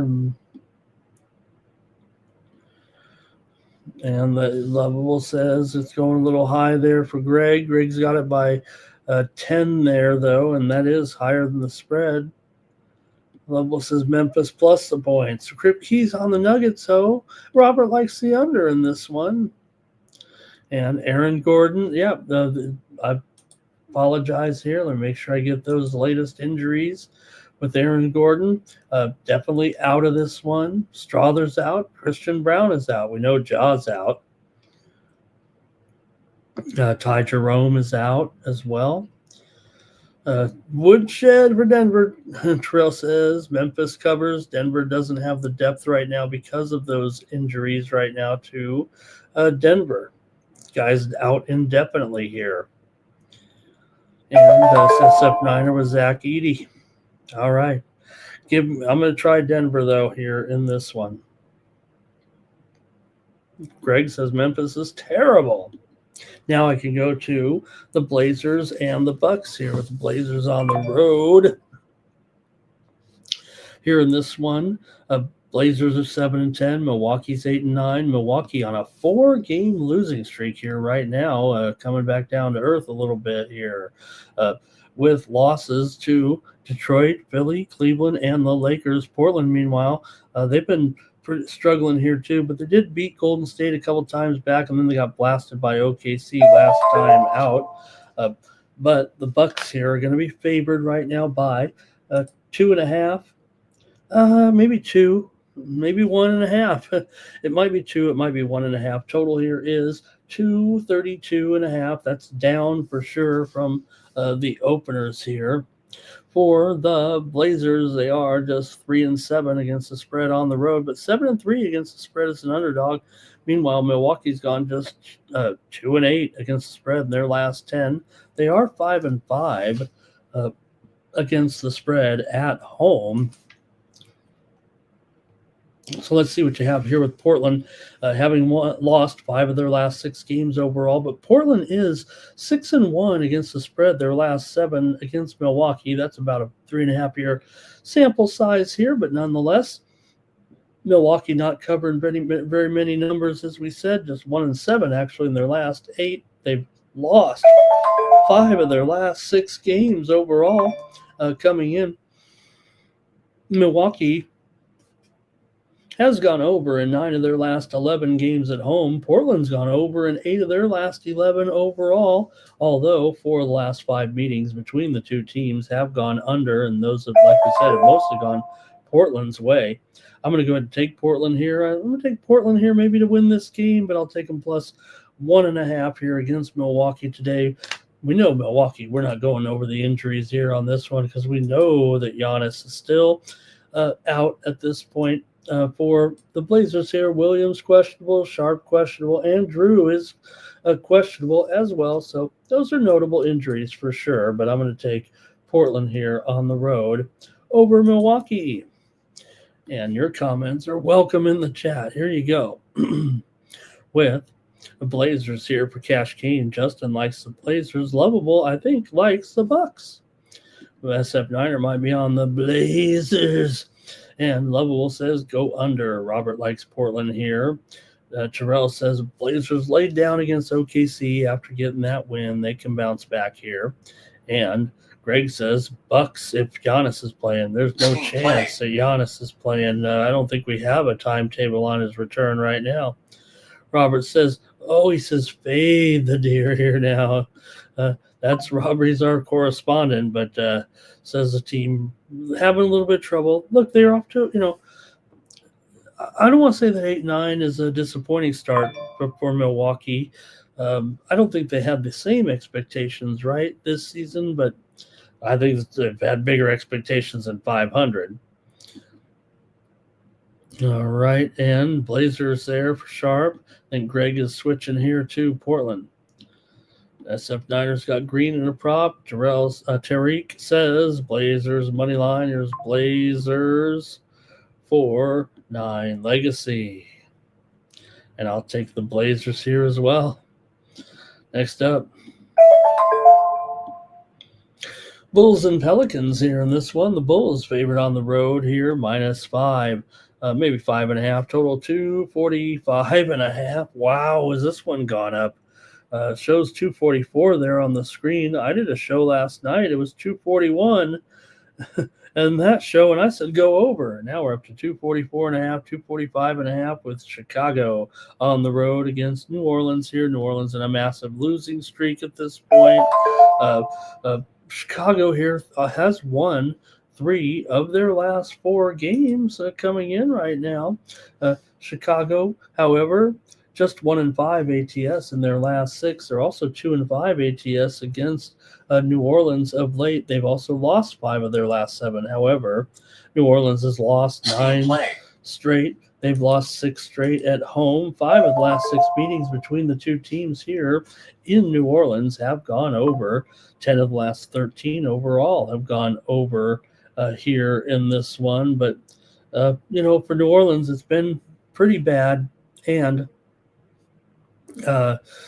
spread-wise, though, for Chicago, it's been even tougher. They're 1-5-1 against the spread as a favorite so far, just 3-5 against the spread on the road. New Orleans, 0-9, I get that, but they have covered 6 of their last 10 games. They've been getting enough points. Maybe 5 sounds low, right, here. Maybe there's some 5.5s out there right now. I'm going with New Orleans in this one at home against Chicago here. You look at the injury report right now, and Zion is questionable here tonight. But for the Bulls, you do have Herter questionable, Williams questionable, Flowers is out, Terry is out, Okoro is out as well. For New Orleans, Herb Jones is out. I'm going to try New Orleans in this one here tonight. Give me the Pelicans plus 5.5 or 5 there on the screen. I'll try the Pelicans. All right. Okay, you got some plays in the chat here in this one. There's the Giddy. And Lovell says they've gone 500, right? Yeah. That's not great if you're Milwaukee. I think expectations are a little higher. Here's Giddy over in his rebounds and assists. Greg has this one right there. I think he likes New Orleans there in that one. And that would be right on the total. Robert liking the over, though. Tariq likes the Bulls. 9 Legacy likes the Bulls to rock. And let's see. Chicago's been playing a lot. Yeah, they've slowed down big time comparatively to their fast start. They've definitely gotten like I said, they're down now here to just 9-7. And remember, they were started 5-1, 6-1. So they've come back down to earth here a little bit. New Orleans, no relief in sight. They're 2-15, but they've covered 6 of 10. Terrell says, Trey Murphy over in his points. We're going to keep going. We're almost done. And almost done here in the NBA. The Rockets are on the road taking on Phoenix. Good one here. Houston 10-4 coming in. Phoenix 11-6. Phoenix has won 3 in a row. The Rockets have been pretty hot too, even though they're coming in off of a loss to Denver at home. That snapped their winning streak, actually. But for the Suns here, great run here right now. They've won 8 of their last 9. They've covered 8 of their last 9. Houston, meanwhile, 5-1. Oh, pardon me, guys. Houston here, 5-1 straight up, 5-1 against the spread. Their last 6 against Phoenix should be noted there. But still, Phoenix pretty hot. Houston 12-6 ATS in their last 18, dating back to last season. Houston's gone over in 9 of their last 12 games. Phoenix has gone under in 7 of their last 10. 4 of the last 6 meetings between the two teams have gone under.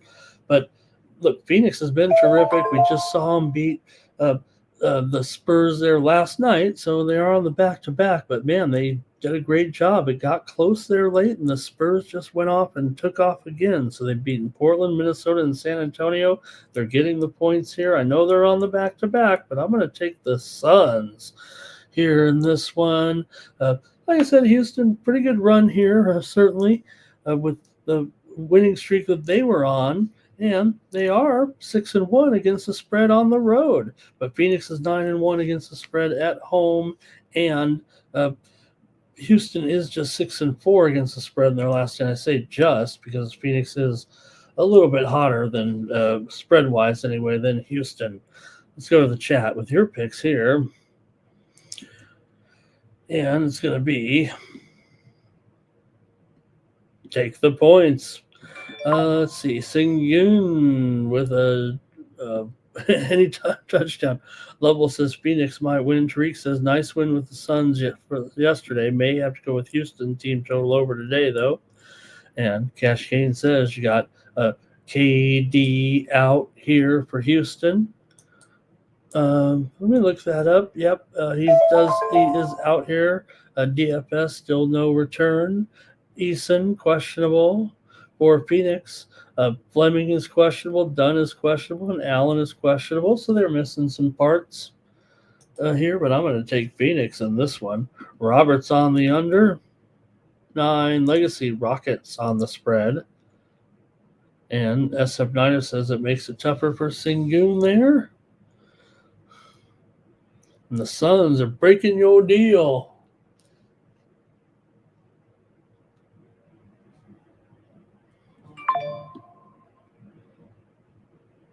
Look, apparently, Chauncey Billups has made an appearance in court today.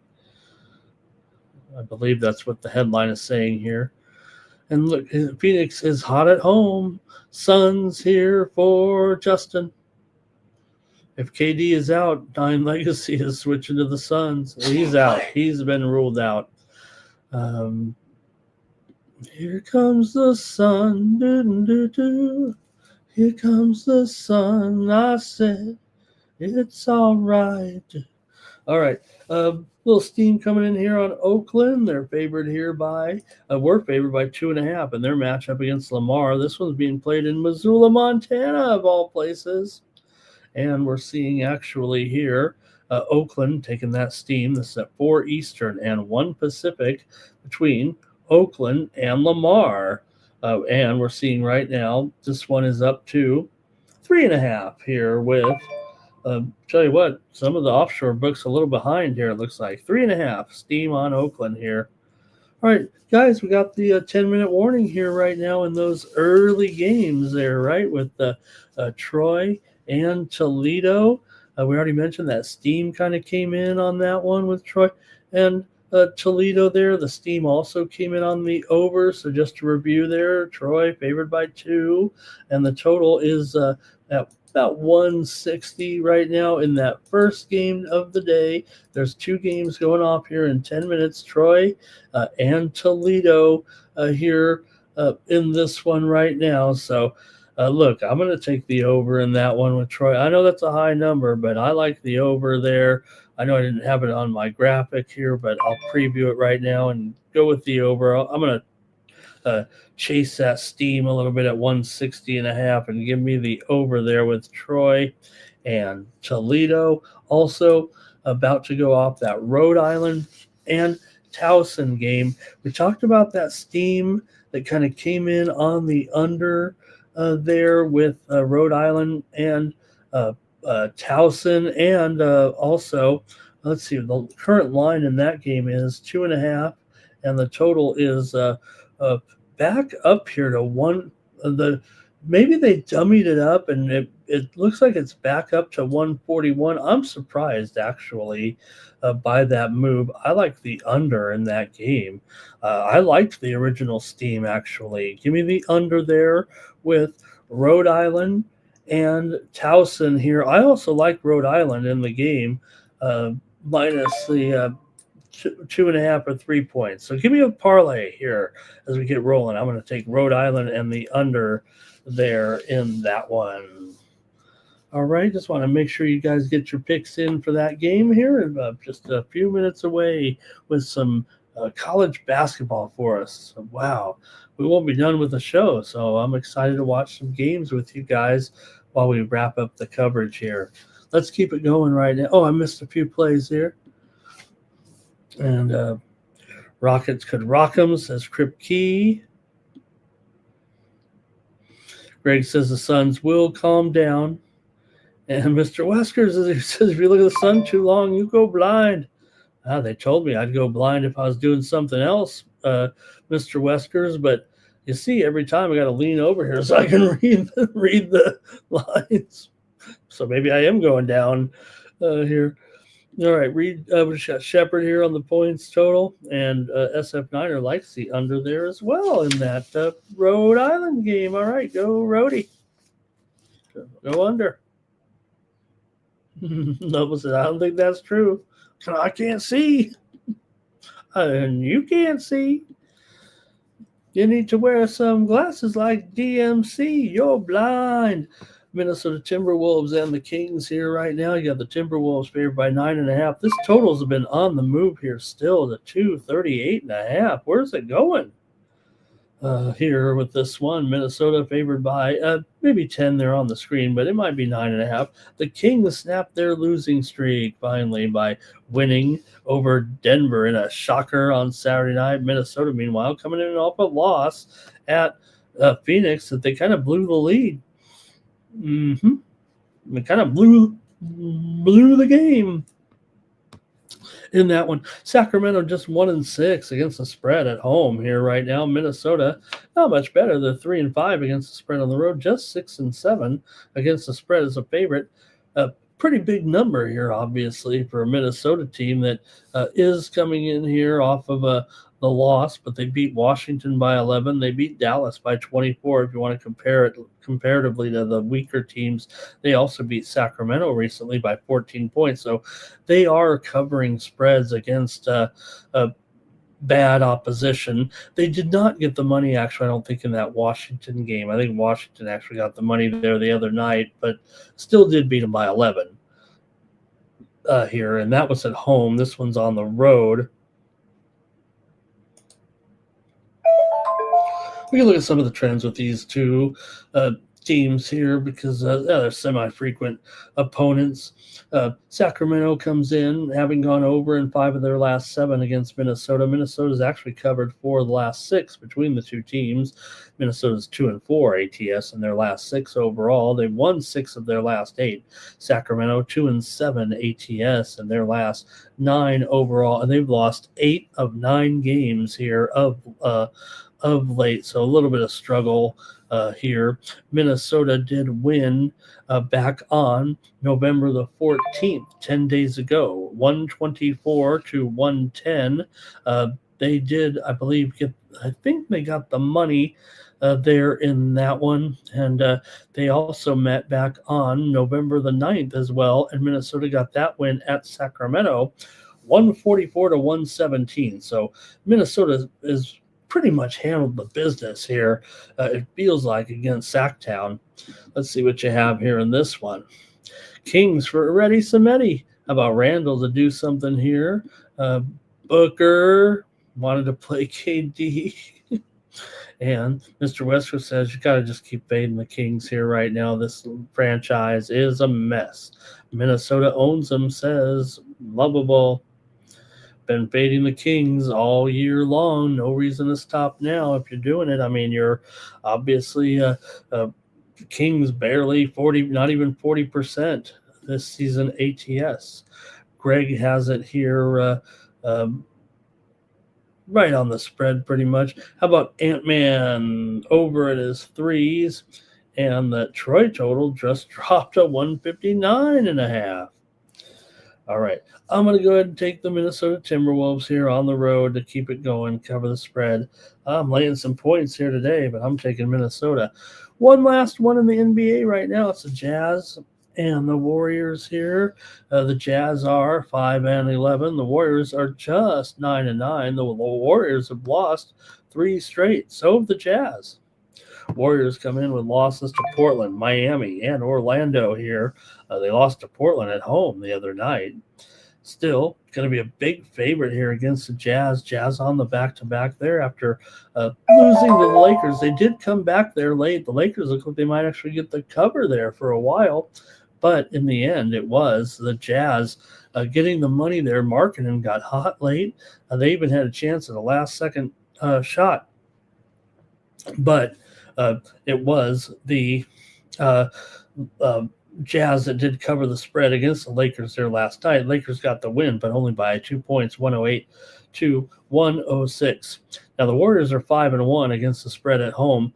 The Jazz are just 2-5 against the spread on the road. In fact, the Jazz, are you getting enough? Because it does feel like it's going to be pretty hard to want to take them here, given the fact that they don't seem to cover these games on the road. They are 8-6 against the spread as an underdog. But again, the Warriors at home, just they're really kind of getting the teams here a little bit. So let's see if you can do it. Or let's see.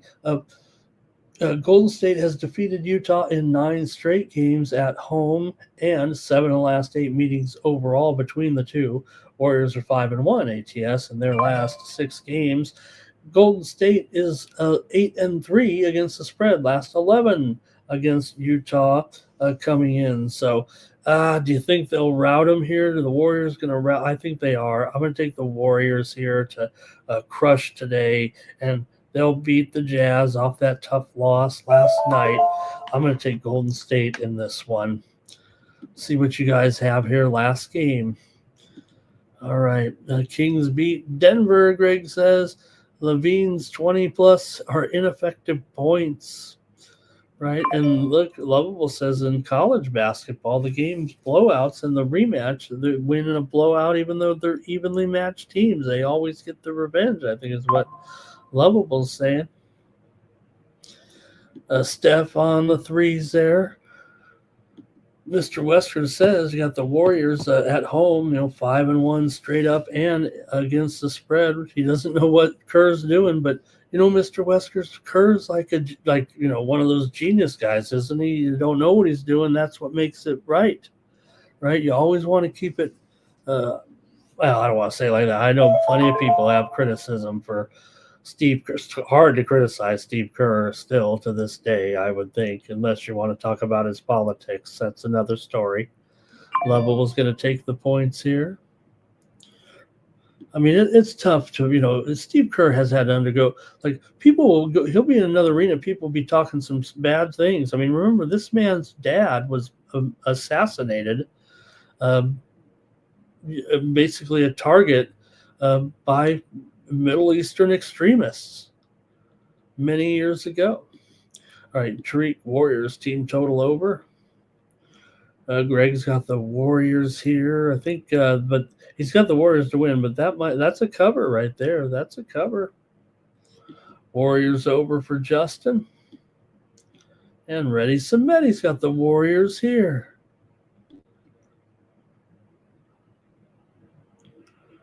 All right.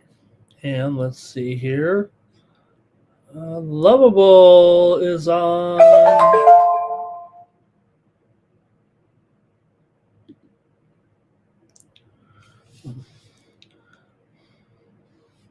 All right, yeah, Lovable there. Let's see. Did I get it right? Sorry about that, Lovable. Just making sure I got it right here. I'm looking at it. Oh, talk about Kerr. Okay, there. Kripke says Timberwolves will spank those Kings, and Ready Samedi knows all about the story of Steve Kerr's dad. He was a professor in Lebanon and was assassinated. Kerr was a young man at that time, just getting started in his kind of youth basketball career there, right? I think probably, 15, maybe it was 15 years old, I want to say. Okay, that's it for the basketball, you guys. Thank you so much. You did a great job there for me and helped me a lot here, make hopefully some winning picks here. So do appreciate that. And we're going to move next to hockey, and then we'll get to the college basketball action here. All right. Yeah. Level. It's not breaking news level. That it happened a long time ago. 40 years ago. I want 40. Maybe it's 40 or 45 years ago. He was a young man at that time, so probably 40 years ago. All right, and that's it. They're in the NBA. We're gonna get ready to move on here to the NHL. Got a few games here on the ice. 7 games on the ice, as a matter of fact.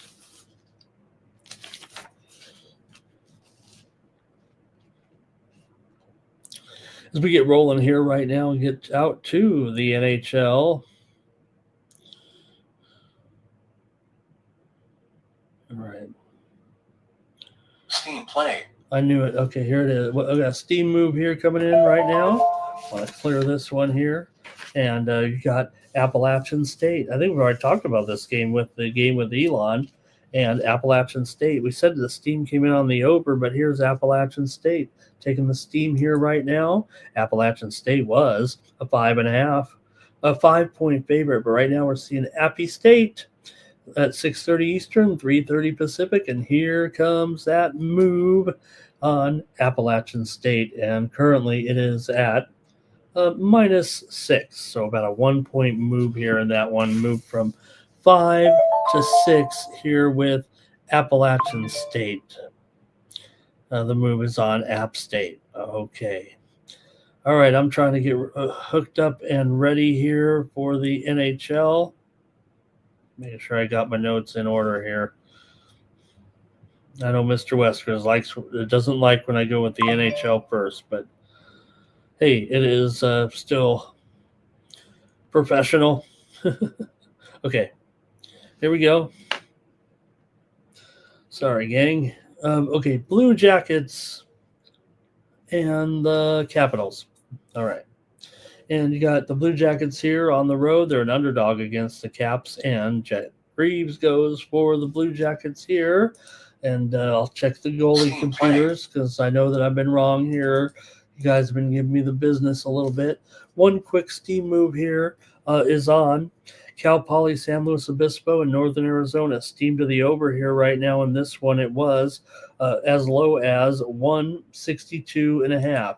In the game between Cal Poly and Northern Arizona at 8 p.m. Eastern, 5 Pacific, we're seeing this total go up here to 164.5. So about a 2.5-point move here on the total over with Cal Poly and Northern Arizona. Steam play.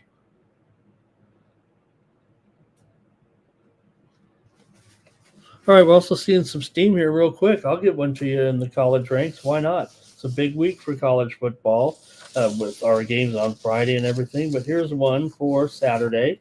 It is steam on Texas Tech. Texas opened 20 at Circa.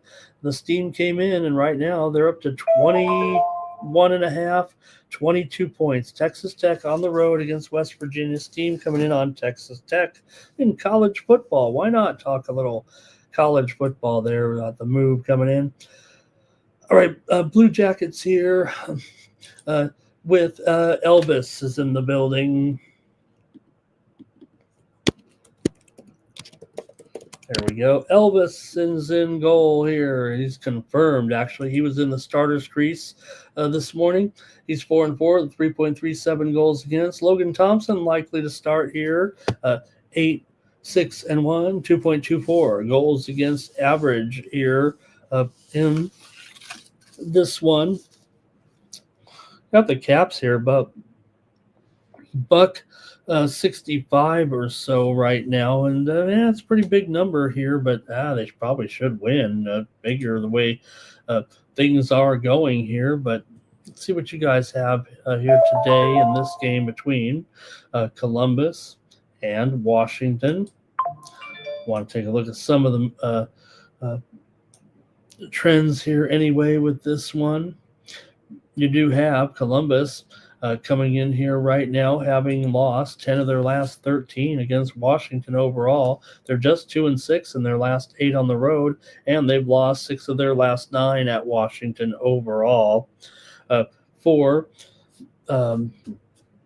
For Washington here, they've gone under in 13 of their last 19 games at home, but they have gone over in 4 of their last 6 games overall. Columbus has gone over in 6 of their last 9.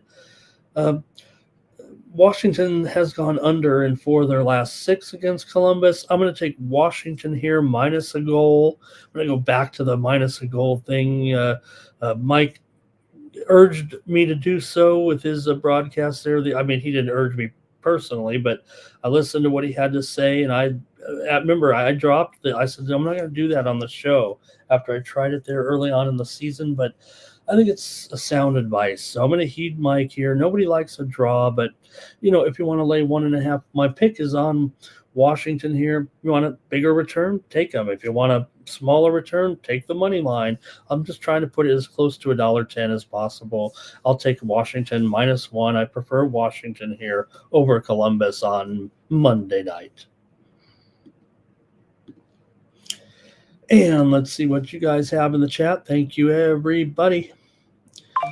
And let's see here. Mr. Weskers loves I live on the edge. SF Niner says 6-7. All right. And Greg here liking the Caps. And SF Niner says, baby, it's cold outside. Ready some Eddie Blue Jackets here. Washington's been a letdown. Yeah, maybe compared to last year, right? But have they been overachieving a little bit over the last, few year or two, right? Thompson went on fire. Maybe he's coming back down to earth. Look, as the goals against actually kind of gone up here a little bit of late. I'm trying to get to this Rhode Island game here. There we go. Oh, okay. Landry Shamet is out for the Knicks today. That just confirmed here. All right, I'm going to move on though right now. Thanks, you guys, in the chat with the comments. Robert liking the over here. Kripke Blazers money line. San Francisco -7. T-Wolves -9. Look at that parlay. Panthers for SF Niner. And Lovell might be on the Caps here. Washington for Greg. What's going on with my basketball game here? Flyers and Lightning are up next. With Vladar. Let me make sure here. Vladar and Vasilevsky. Yep. Vasilevsky is confirmed. He's 8-5-2, 2.52 goals against. Got Tampa Bay, the big favorite here again, $1.75 or so. And the total here in this one is 5.5 over 25, maybe 620 here right now. I would think 620 might be pretty solid. But again, you have the Lightning here minus $1.70 or so here in this one. They've won 3 in a row. Philadelphia's won 2 in a row. Both teams pretty good so far. Philly 11-6-3. Tampa 12-7-2. Steam play.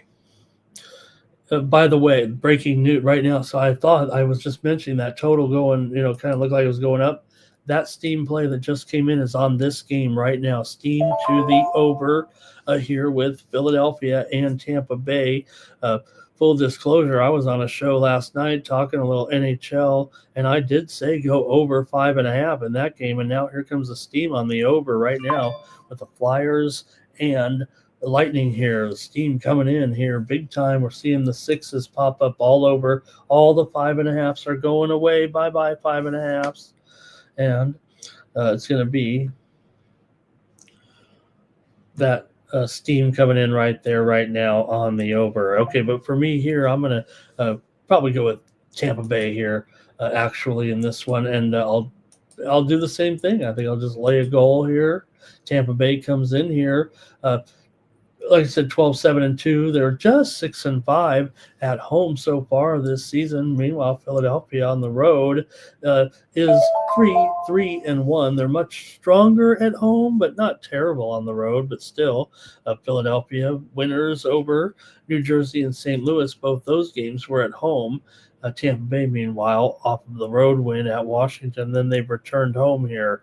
So give me here, I'm going to take the Lightning -1 in this one.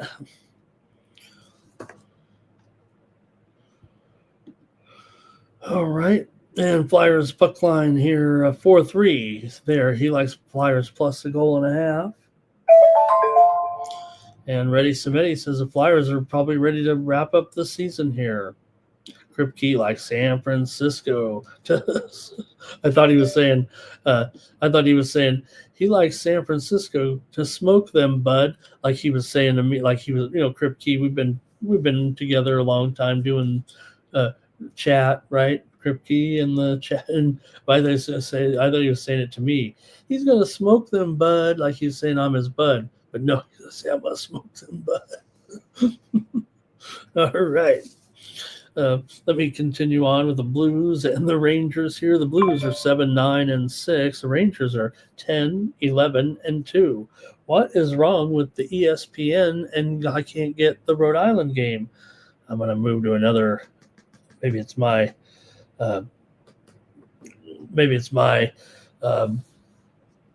Fire Stick.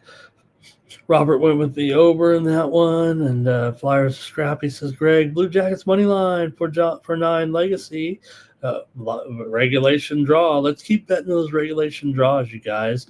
And here's Kane likes the Blues in this one against I'm the bud.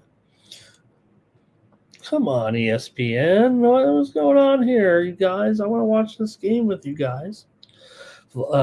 Blues and Rangers was my graphic. You got Bennington here. Blues snapped their losing streak last time out. They were on a losing streak for sure. They're 7-9-6 coming in, 5-4 straight up as an underdog. The Rangers, meanwhile, they're at home. I mean, we know what we're doing here, right? The Rangers are 1-7 at home right now, and they are favored here still. The Rangers are in last place in the division. You think of all those road wins, 9-4-1, but the 1-7-4 plus the 4-game losing streak right here has the Rangers in last place behind Washington right now, in last place in the division, despite all those road wins. And hey, I love me some road wins, but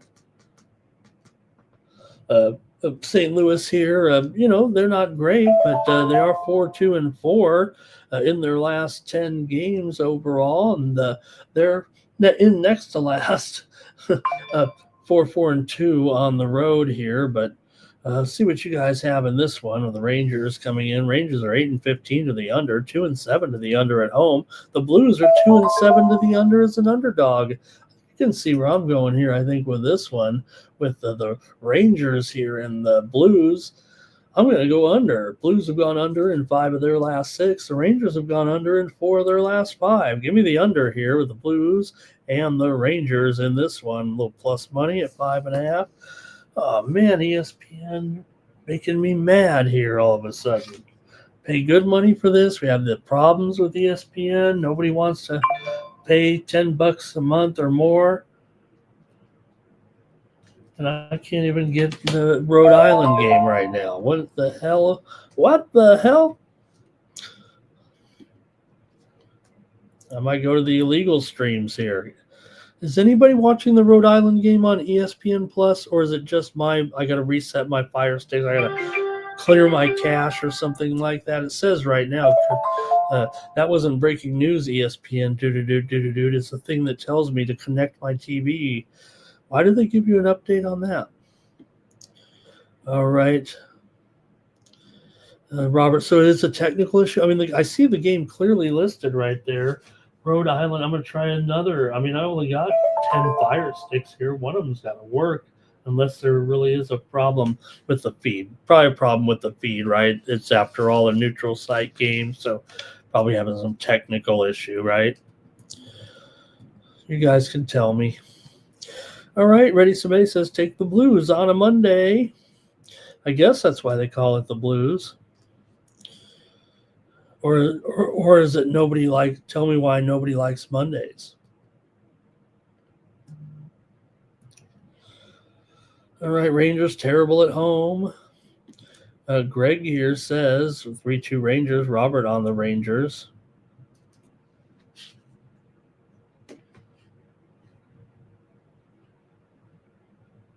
Okay, is it on ESPN2? I'll just go to ESPN2. I thought I have the ESPN app, and you know how you connect it to your service, and you're supposed to get them all. But I have noticed ever since the carrier thing went off, and that shouldn't be that I'd have trouble going through the ESPN app. I guess I just go to the YouTube, huh? I'll do it. Okay, you guys.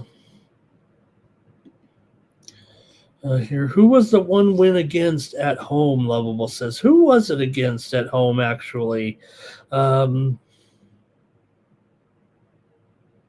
it was just recently, right? Because they lost like the first bunch of games in a row there, kind of to start. Robert on the under here, and it's on Flow. Oh, the Troy's on Flow Sports. Yeah, you know what, Robert? I get so many subscriptions. Right, I mean, you'll probably spend too much. I've drawn the line at Flow Sports, but it does seem like there's more and more, right? More and more on the Flow Sports there, and anything in Florida is on Flow. So, just a little bit Rangerous. All right. And I can't even. I'm just having all kinds of technical issues. Towson's on ESPN2. Ramon, get in there. All right. Whatever reason, I just can't do. I'm having a disaster here right now. Just get going with the games here. Can worry about this later. Next up, Goalies. we've got not that one. We've got the Red Wings here taking on the Devils here in this one. You got the Red Wings on the road. Underdogs against the Devils in Markstrom here. Devils are up to $1.45 here. Okay. Well, let's take a look. Okay, I've got the roadie game on over here now.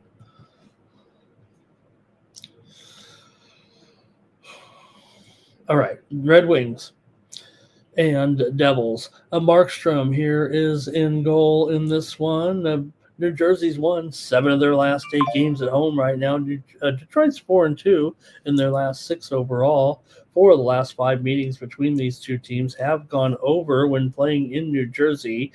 7 of the last 10 have gone over overall. Detroit's gone over in 4 of their last 6 games right now coming into this one. So both teams kind of trending over, and I don't mind that. Right now, you got Detroit coming in here 13-8-1. They've won 3 of 4. New Jersey's actually lost 3 straight here, but they are playing pretty well at home. They're 7-0 at home so far this season. Detroit just 5-4 on the road. They are 8-4-1 at home, I believe, so far this season. But for me, I'm probably going to end up on the total here with this one. I want to go over in the matchup between Detroit and New Jersey. Total here right now is 6 under, so I think I'll go over here in this one with Red Wings and New Jersey. If you don't mind, teams have not met yet this season. And we got the picks coming in. And textiles, beautiful day in New York. Crisp 48 degrees. Mr. Wesker's waiting for the basketball. Devils there for Mr. Weskers. Greg says 4-2 Devils. Ready Samedi says church day away from those Devils. Lovable like the Rangerous song. Remember Dangerous song? Devils to break that losing streak. 9 legacy on the Flyers. All right. I'll take the over in this one. Let's move on. Got to step on it here a little bit. Robert's on the over. We got another game coming up in 8 minutes in basketball, you guys, right? Next up is Panthers on the road here, taking on the Preds. And I hope I didn't mess up any of those goalies, you guys. I really wasn't checking them too much here, but Markstrom's okay. In the Blues game, it is Igor. It is Igor for the Rangers, but it's Hofer for the Blues. I mentioned Bennington in there, but it is Hofer in there for the Blues. In this one, Panthers and Predators, Tarasov and Juice Saros.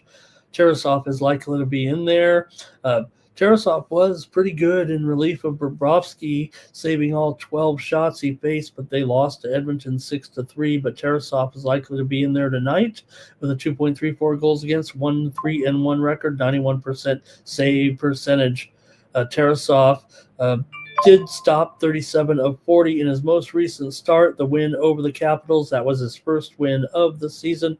Panthers come in here as the dog here against the Panthers come in here as the favorite, of course, against the Predators here tonight. Let's see what you have in this one with Florida taking on Nashville. Florida's 11-9-1. Nashville, hey, they're worst in the league, 6-11-4. Not great, but we will see what happens here with Nashville tonight. They are 3-12 straight up as an underdog. Florida's just 9-9. Straight up as a favorite this season. That's been part of the disappointment. They're just 3-6 on the road, and at least Nashville's 5-6 at home so far this season. Nashville's also. Here comes that Tyler Hero officially now upgraded to probable tonight. That just in. Probably going to see this line move on this news, even though it probably was built into the line. We are seeing Miami here up to 8.5 or 9 right now. This news, Hero, we knew it was coming, but it was just a matter of when, and Hero is probable. All right.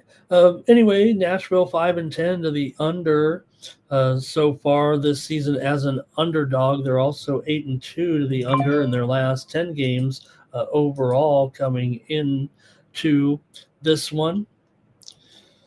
For Nashville here, they've lost 7 of their last 8, lost 4 of their last 5 at home. They've gone under in 5 of their last 7. They've also gone under 4 of the last 5 in this series. Florida's been an over team here long term, 14-6 to the over on the road. They're also 10-8 to the over as a favorite, which they are here, but I'm going to take the under in this one with Florida and Nashville here tonight.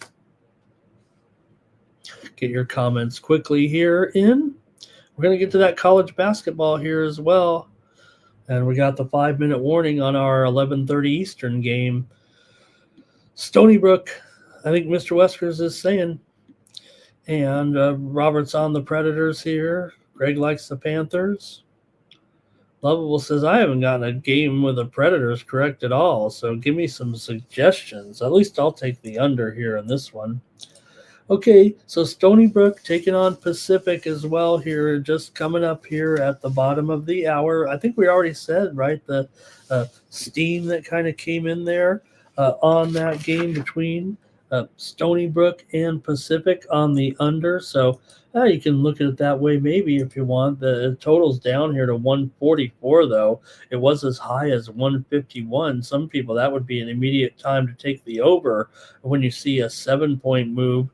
I just feel like it is a pretty strong move, and I hope you got the best of the number here. But this one about to go off here at the bottom of the hour in the ocean bracket at the Sunshine Slam in Daytona Beach between Stony Brook and Pacific. And actually, I do have my pick here. Let me get this out of the way. I'll make my pick here publicly on this game. Man, that steam, it totally was coming in on the under all the way. And then the move did come back a little bit on the over, maybe suggesting the Sharp said, too much, too far, give me the over. But I liked the under at that good price. Can't say I can turn back the clock here a little bit right now, but I'm going to take Pacific in this one, lay the points against Stony Brook as a play here on the Morning Steam show. And actually, if you'll bear with me, I think I'm going to put it in here right now real quick because I think I forgot to do so. Pacific here. Okay. Hey, nothing like live betting show, right? We're going to make the bet. All right. Give me just one moment, fam.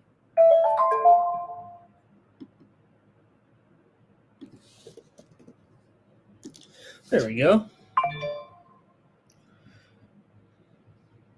All right. We're almost done here, though, as well on the hockey. I think we got a couple more games here, real quick. Thanks for bearing with me, you guys. Been here 2 hours, man. Great to have you with me here on a big betting day. Florida there. Mr. Westers likes Stony Brook, actually. And what does Ready Samedi say? Gobble wobble. And the turkeys have, you would think that this might be controversial. You would think that this president would not pardon the turkeys, right? He'd be like, no, let's fry these guys. Let's take one and put them in the deep fryer. Let's take one and stuff it and put it in the oven. All right, Ottawa here for Lovable. Let's hurry up, you guys. Senators and Kings. These turkeys, these turkeys are no good. They're gonna be good. Okay, I can't do it quite like Mike. Actually, I do have a good trump. I just never do it on the air. I have a great trump. All right. And I like watching Kai Trump on YouTube. I don't know, maybe kind of sicko here. But only when it's talking like the golf and everything. Okay, Senators and Kings here in this one right now with the Kings $1.50, 5.5 under 20. It's Kemper here, Darcy Kemper in goal here for the Kings, and Linus Ullmark for the Senators. Ullmark 8-5-4, 2.95 goals against, 88% save percentage for Darcy Kemper, 7-4-4 record, 2.38 goals against, and 90.5% save percentage here in this one. You got the Senators. Not saying the Kings are terrible at home, but the records would indicate that they are. They're just 1-4-3 at home so far. They've also lost 3 straight coming into this one. So Ottawa, they've been playing pretty well. They've won 2 in a row here. They've obviously made a little bit of a comeback with their record. They're 11-6-4 right now, which is actually better than the Kings 10-6-6. The Kings with consecutive losses here to Washington, San Jose, and Boston. Those aren't the greatest teams in the world. They're not awful, but the Kings have lost 3 in a row. Ottawa, meanwhile, with wins over Anaheim and San Jose on the road. Dare I say, 2 of the better, all 3 of the West Coast teams. Now, Kings should be the best of those, but San Jose's playing well. Anaheim's playing well. Maybe this is going to be trouble for the Kings here tonight. Teams did meet in Ottawa already for their game this season, and it was 1-0 in favor of the Kings. So you think it's going to go over here again with this one? The Senators are 4-1 to the over as an underdog. Kings have gone over in 7 of their last 10 games overall coming in, but that 1-0, that was noticeable, right? 1-0 was the meeting when they played back in Ottawa. So I'm feeling this one could still stay under here. You look at the trends overall with these two. You got Kings or Ottawa's gone under in 4 of their last 5 games overall and 4 of their last 6 games on the road. Here, I know Ottawa's going over, but I'm going to take the under here tonight with the Senators and the Kings. Give me the under here in this one. And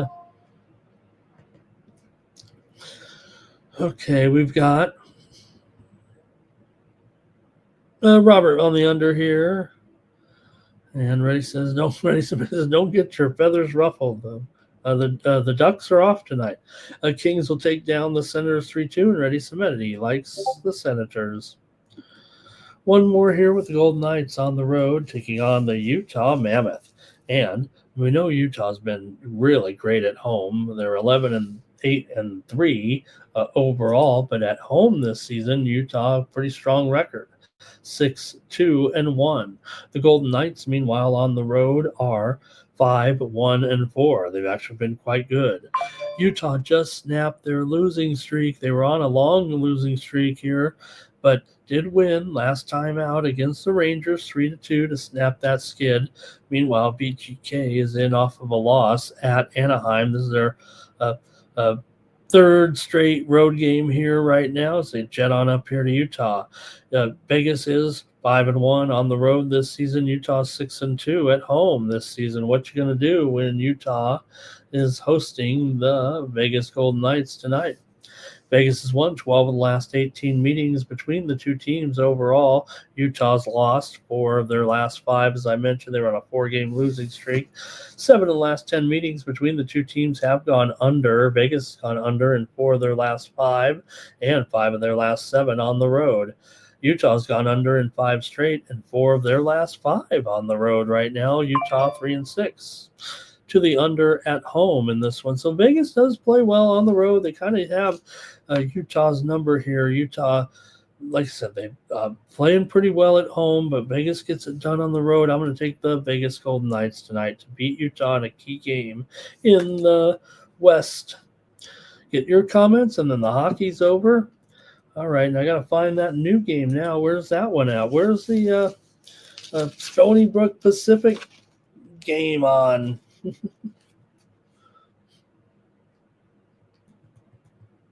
Is that one on? All right. VGK for Robert. Hi, Robert. Good to see you in the chat. And Mammoth here for Greg. Robert liked the under. He liked VGK. Mr. Weskers was on Utah. Okay, now I'm going to move here now to college basketball. We'll make it quick. You guys have been hanging here with me the whole time. Oh, I'm only previewing the 9 games in the Players Era Championship.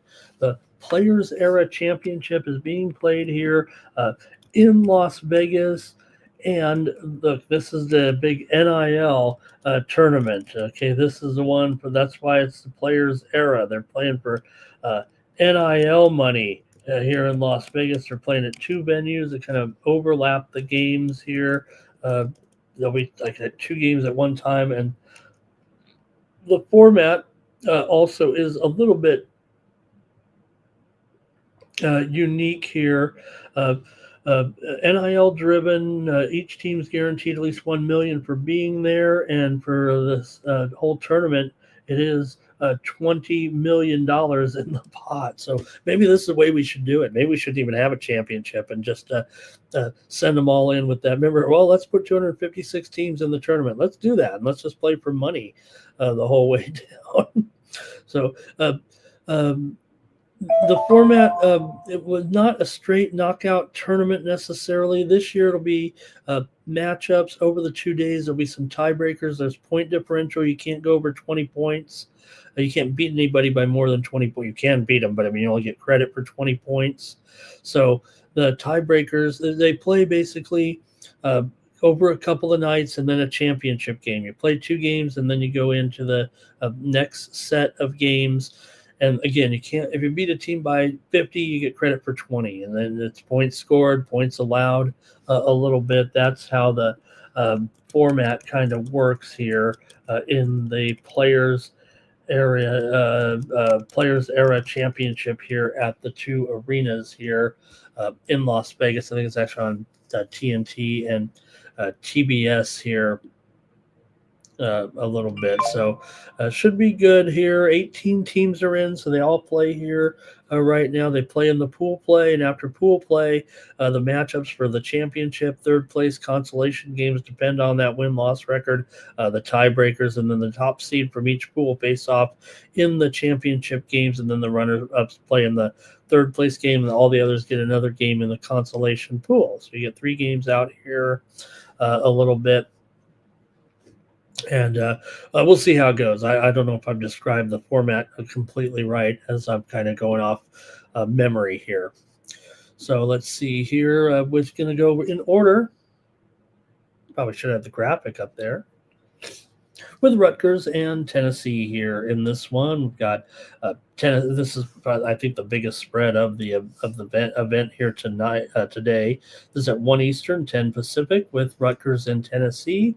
You do have Tennessee here favored by 15. This total is down here big time to 139.5. The steam came rolling in here in this one between Rutgers and Tennessee, actually, and has driven it down to 139.5. Well, that's kind of a steep move here, but I felt like that was the way this one would probably go. Sorry to see it go here down so much. I feel like it's almost gone down a little too much here, and I want to come back the other way here. And I'm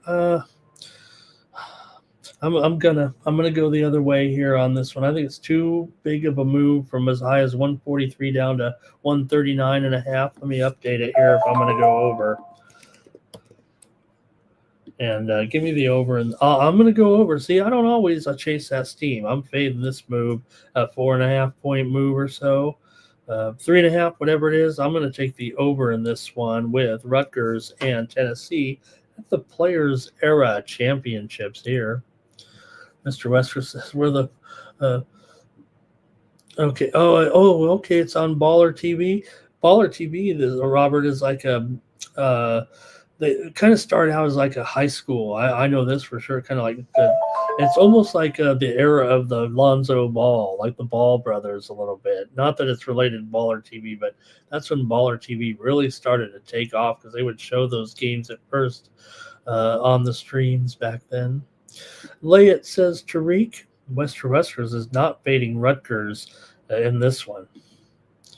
Next up, we have Creighton and Baylor here in this one. The steam came over on the over on this one too with Creighton and Baylor, and I don't know if I was agreeing with that. What's the line now here with this one? It's 3 and 155. So that steam came in on the over. Good. I don't, and the line down here to 3. So a little bit of a move here on Creighton.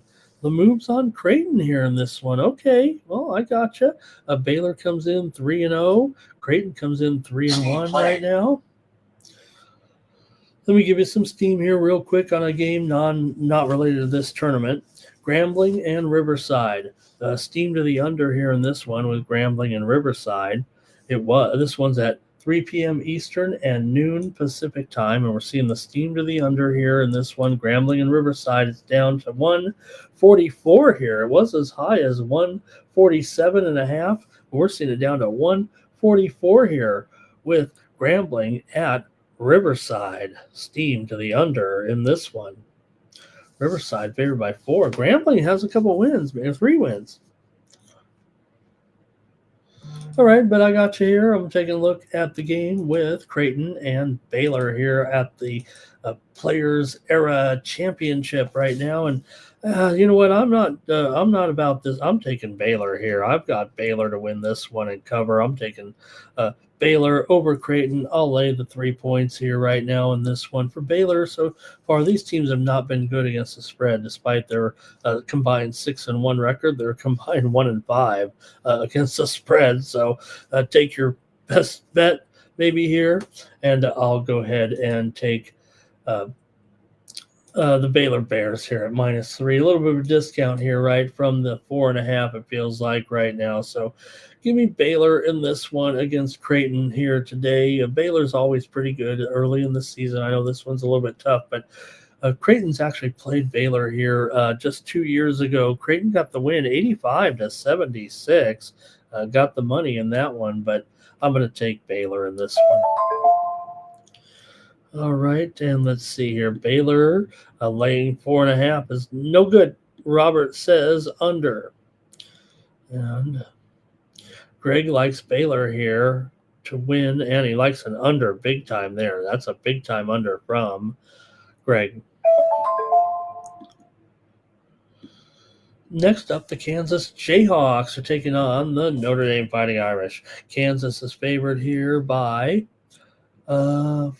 Is it 4.5 right now? Let's take a look. This one at 3:30 Eastern, 12:30 Pacific time in this one, and you've got it here at 5 and 142.5. So it's gone down a little bit. Lines up to Kansas -5. Total here is down to 142.5 in this one. There we go. There we go. This one is at the MGM Grand Garden Arena. They have two arenas where the UNLV plays, and then where the Aces play at the Michelob Ultra Arena. That's the home of the Aces. You could go walking back and forth and bet the games and watch the end of each game. It's not that far apart, the two arenas. But you got Kansas here taking on Notre Dame. Kansas comes in 3-2. They're ranked 24th in the country, but they end off of a loss here last time out, of course, to the Duke Blue Devils, 78-66. Notre Dame, meanwhile, off of a win over Bellarmine here. They come in right now with a record of 4-1 straight up. Also, Notre Dame comes in here 3-2 ATS. 1-0 ATS is an underdog. They're obviously an underdog here against Kansas in this one. We'll see what you guys have here with this matchup. And let me know in the chat. I know we're going a little bit fast here, but man, it's been a long show, and want to watch some of these games. Got games all morning here in the West Coast. So let's see what you have here in this one with Kansas and Notre Dame. I'll go to the chat first. I think here. I don't think we've seen it. I'm on the under. I'll tell you right now, I'm on the under here in this one. So far, Kansas is 1-4 to the under overall. 0-3 to the under as a favorite. For Notre Dame, they're 3-2 to the over, but 0-1 to the under as an underdog. All right. Greg says, be careful. Notre Dame's good. Well, they're not favored. They're underdogs. Greg likes Kansas here, but I think he likes Notre Dame to cover. And Robert likes the over in this one. And I'm taking the under. Uh-oh. That's okay. Robert and I are usually on the same page. Let's keep it going here right now. And next one up, St. John's is taking on Iowa State. This one's at the Michelob Ultra Arena. St. John's coming in 3-1. They're ranked 14th in the country.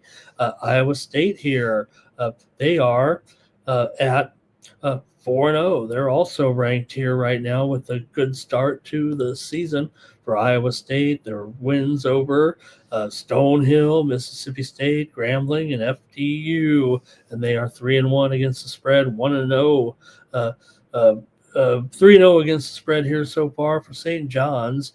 They have wins here over Bucknell and William and Mary. They did lose to Alabama. They are 3-1 against the spread here so far this season. And I did say that the steam already came in on the under, so I'm not sure there. I'm just going to play Iowa State actually to win this game. They are favored here in the game, and I like them actually here to beat St. John's. I'll go ahead and lay 1.5 points here with Iowa State. In fact, the line here currently is 2.5. So let me be fair about this. I don't want anybody to get any disillusions here. It's 2.5, and the total has dropped here to about 157.5 on that widely reported steam that I mentioned. Remember when I said it? This is to show you how the steam, and you guys might be following too. I always interrupt and say, oh, steam. Remember when we announced it, it was 161 down to 159, and, we had to move on. We got to keep the show going. Since then, it's dropped another 1.5, and it is actually mostly around 157.5 here market-wide. There is some 158s, but some 157. So continue to move even further. So even if you feel like you've missed the move, you still could maybe get in and still get some CLV. But also, here's the thing that people always say about the steam that I don't agree with. Usually the steam is recognized as a sharp play, right? Not always. It could be an injury related. I'm talking about what looks like market related sharps move it. Yes, you might not be getting the best of the line, but you might be getting the best of the pick. So even though you've missed out on that, you still might be holding an edge over the public, if you will, on some of those games. It doesn't always, go right. We know that, but it was another winning week. We've had 3 weeks, right? And every time I read off that record, it's been a winning record so far this season. So we'll see. But let's keep it moving here right now with this one. Well, I've already said it. I'm on Iowa State here. That's my play to beat St. John's. See what you got here in this one in the chat. It's going to be Tariq. Oh, did take Notre Dame in that one. Iowa State for Robert here. You got close game here for Greg, but he likes this one over now. Look, that's 162, and he says down to 157.5. So Kansas here for Gooey. And Ready Samedi, Iowa. Yeah, Iowa. Iowa buzzer beater.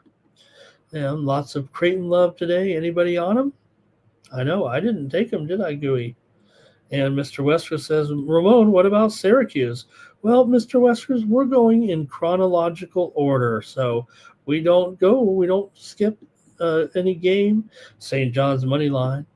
Let's go to the game at 6 Eastern and 3 Pacific. We're doing every game in the Players Era Championship. So we've got Houston taking on Syracuse here in this one. And again, actually, we did have some coverage of this one. I already said I'm on the over here with Houston and Syracuse. I missed the move, but it is still, this total is a little stale on the screen. Right now, it is 142. Maybe 141.5, but I see some 142, so let's make sure we get the right price out there. 142. Houston's up to a 14.5 point favorite. Full disclosure here. Hey, if you want to get some plays right now, I sent 7 plays out here for the college basketball on my Winnable at winnable.com/Ramon. To be clear, this was one of them. I did send out Houston last night at 13.5. Said we're going to be on Houston. It's up to 14.5 or 15. I think we beat the line in every one but one of the picks there so far. So, but go to winnable.com/Ramon. Use the promo code STEAM. I'm going to do another night package in college basketball as well. So consider subscribing. This is how you support me here on the channel. And remember, no Mikey money, although he'll have his premiums in there, but no pre-gaming today. So ride with me if you need to. Go sign up at winnable.com. It's 40 cents a day when you subscribe and use the promo code STEAM. I give you an extra week as well. You sign for 1 month for $19.95, and I give you 5 weeks. All right. That's nice of me. All right, Mr. Wesker said the line started way back at 10 for Houston. Can you believe it? 10, what was it at DraftKings? 10.5, something like that. And now it's all the way up here to 15. I sent it out 13.5. And Syracuse is Mr. Wesker's favorite. Houston here for Greg Gibson there. He's right on the number there, it looks like. No, he might actually favor Syracuse there right now. Let's keep it going here in the Players Era Classic. I'm watching Stephen Pearl here being interviewed here right now, and of course taking over for Bruce Pearl as Auburn takes on Oregon. Here's one quick steamer coming in, and this one is at the top of the hour. It's 9 minutes away here. Let's get the steam in here with you guys. Bucknell and Bowling Green, there's steam here on this one. Bowling Green they opened 7, and right now Bowling Green here is taking that steam against Bucknell. They're up to 10 right now with Bowling Green taking the steam. This one's in Fort Myers, Florida. It goes off here in just about, we have the 10-minute warning right now on the next 2 games. We'll never get off the air the way this is happening. Bucknell here is taking the steam in this one right now in the game against Bowling Green. Bucknell, they're up to 10 here at this point. Bowling Green is up to 10 here against Bucknell. And also, we already mentioned also the steam came in on the under in that game. We mentioned it back when it was we said it went from 147.5 to 145.5. Now it's down to 141.5. So I hope you're paying attention listening to these moves a little bit, and hopefully you're beating a little bit of the line here with me as I try to give you these moves. So thanks a lot, everybody. But that one's down from 147.5 down to, I'm showing Bovada at 141.5 right there with Bucknell and Bowling Green. Also, just about to start here. Let me cover this one just because it does start in a few minutes here. East Texas A&M and Fairleigh Dickinson. This one starts here in about 8 minutes. There was some steam here for sure in this game. Let me get it here because I know that I like this one here with uh, uh, East Texas A&M. I'm taking them here. They are laying 3.5, maybe even 4 right now. But let me give that out as a morning steam play here right now. East Texas A&M. It did open 2, went up here to 3.5 on that widely reported steam, and it's even 4 here at some books. I think you get 3.5, but I like East Texas A&M in this one. Now the total also got steamed here from 152.5 in this game, all the way down here to 149.5, and in fact, it opened as high as 154. Now, this is one that I still kind of like this one under. Actually, it's going to be hard at 149.5, but I'm gonna punch in a bet still here on the under in this. I know I've missed the line totally. I'm on the show with you guys. I'm not blaming you, but I do like this one still under with East Texas A&M and Fairleigh Dickinson. And let's see here. It's at 150 right now, so I think that's okay. This is what I'm still going to take here right now between East Texas A&M and Fairleigh Dickinson. I think I like both sides pretty good here with East Texas A&M and the under. Okay, man, you guys having a great time here. And you know what? If you don't like these 2 games, just wait around a half an hour. UMass is taking on Oregon State. These games are going off all morning. It's kind of like a Saturday, but it's cooler because there's not as many games.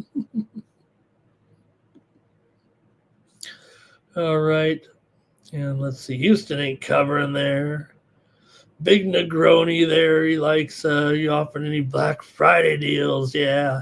Hey, Big Negroni, you asked for. Hey, you know what? Big Negroni just asked for. He said, "Look, you give me a month at $19.95 and 2 free weeks. I'm in." You know what? Anybody listening right now, go in there, and I'll just look. I mean, I see all the subscriptions, so you don't need a promo code there. Like I said, I put the free week on anyways, but make sure you use the promo code STEAM, and that'll be only $17 Big Negroni. Anybody who goes and subscribes right now on 1 month pass, I'll put in the 2 weeks for free for sure. 6 weeks for $19.95. That'll take you down like 35 cents. I'd love you guys if you did that. Big Negroni, thank you for saying that. Big Negroni, do you have a different handle? And because of the because I've seen you for a long time, but I haven't seen you in a while. And if you would say that to me, I'll do it. And it goes for anybody right now that does the 1 month. If I go on here later today, anybody who does a month today, I don't even care if they did it on accident. I'll put 2 free weeks on any month subscription here today. It's easy because I control it. And that's the great thing about the Winnable app is I control everything that kind of goes on that site there. So I like that. Let me see here. Just going to bring it up here real quick and show you what to do, everybody. You go right to it here. And will we ever end this show?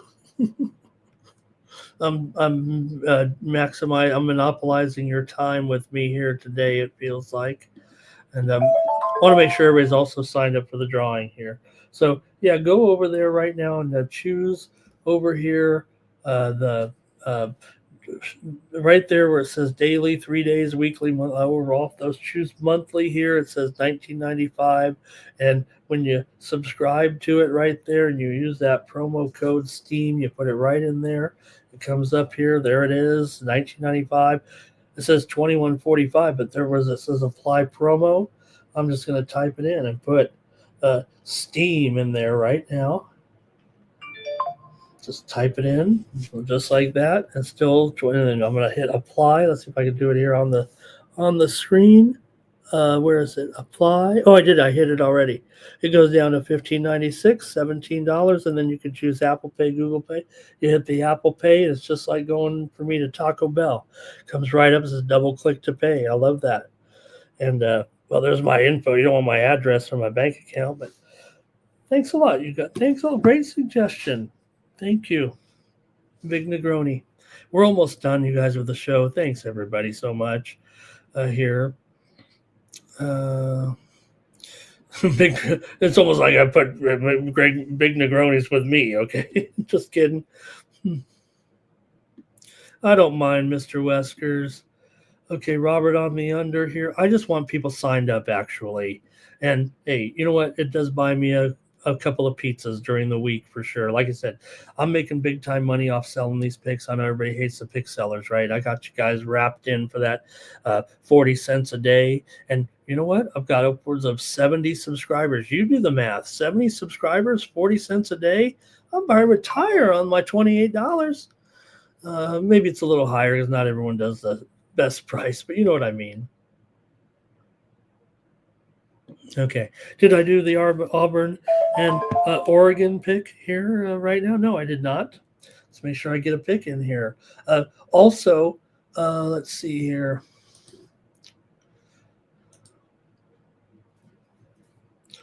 All right, yeah, Auburn and Oregon gonna get my pick out there right now. You guys have lost my place after all this fun we're having. This is at 8 Eastern and 5 Pacific in this one. And for me, I got to take the Oregon Ducks plus the points. It's not 4 anymore, is it? It is 3. It's 3 and 153. Doesn't matter. I'm on the Oregon Ducks. I'll change it here, but Keyshawn Hall is questionable for Auburn today. I think he could make this lineup, but I'm still going to take Oregon here as my pick. Give me the Ducks here against the Tigers. Good game. How about this one? Gonzaga and Alabama. Didn't these guys already play this? No, I don't think they did, but it seems like they did. Gonzaga here is favored in this one by, they're up to 4.5 actually. Total as up to 178.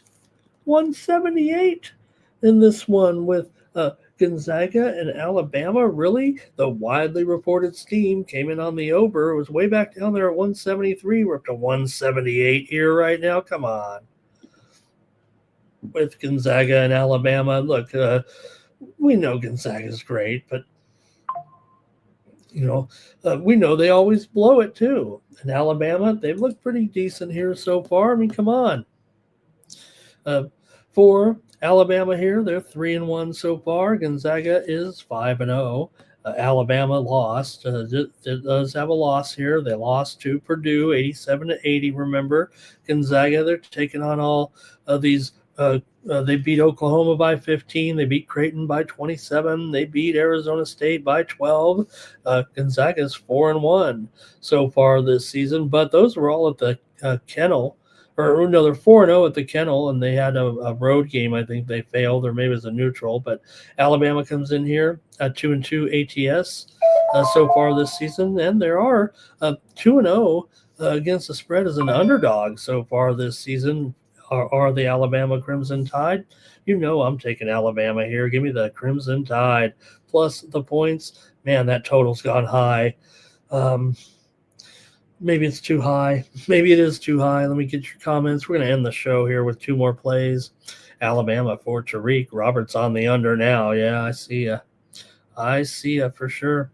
2 more here. How about my San Diego State Aztecs here? We already said the steam came on the Aztecs here in this one, and boy, I hope they perform well against Michigan. I'm worried after seeing that Troy game. San Diego State always works it out. They did just get their star player back, Goon Guath. If you know, Goon Guath. He's a 7-footer. He's a sophomore right now. He had a major injury last season. He's missed all this time, but he's back here ready for the season.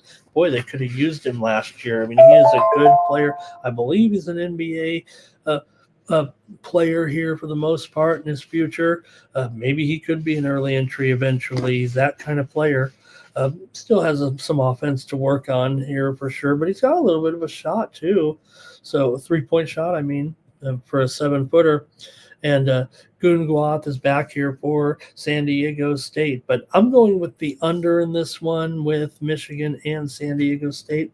The current line right now is actually it's 148 or so here right now. Michigan is down to a 5.5 point favorite. The steam came in on San Diego State. That's what kind of drove it down a little bit.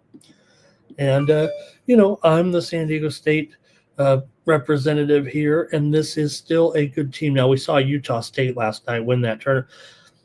I'm worried. Utah State looks good. They look like a 30-win team this year, and that is trouble for San Diego State. They might not win the Mountain West with this Utah State team in the way. Maybe they'll split their games, but San Diego State has trouble with Utah State. They'll still make the tournament. I'm sure the Aztecs will, but Utah State looks really good here so far, so I am worried actually about this one.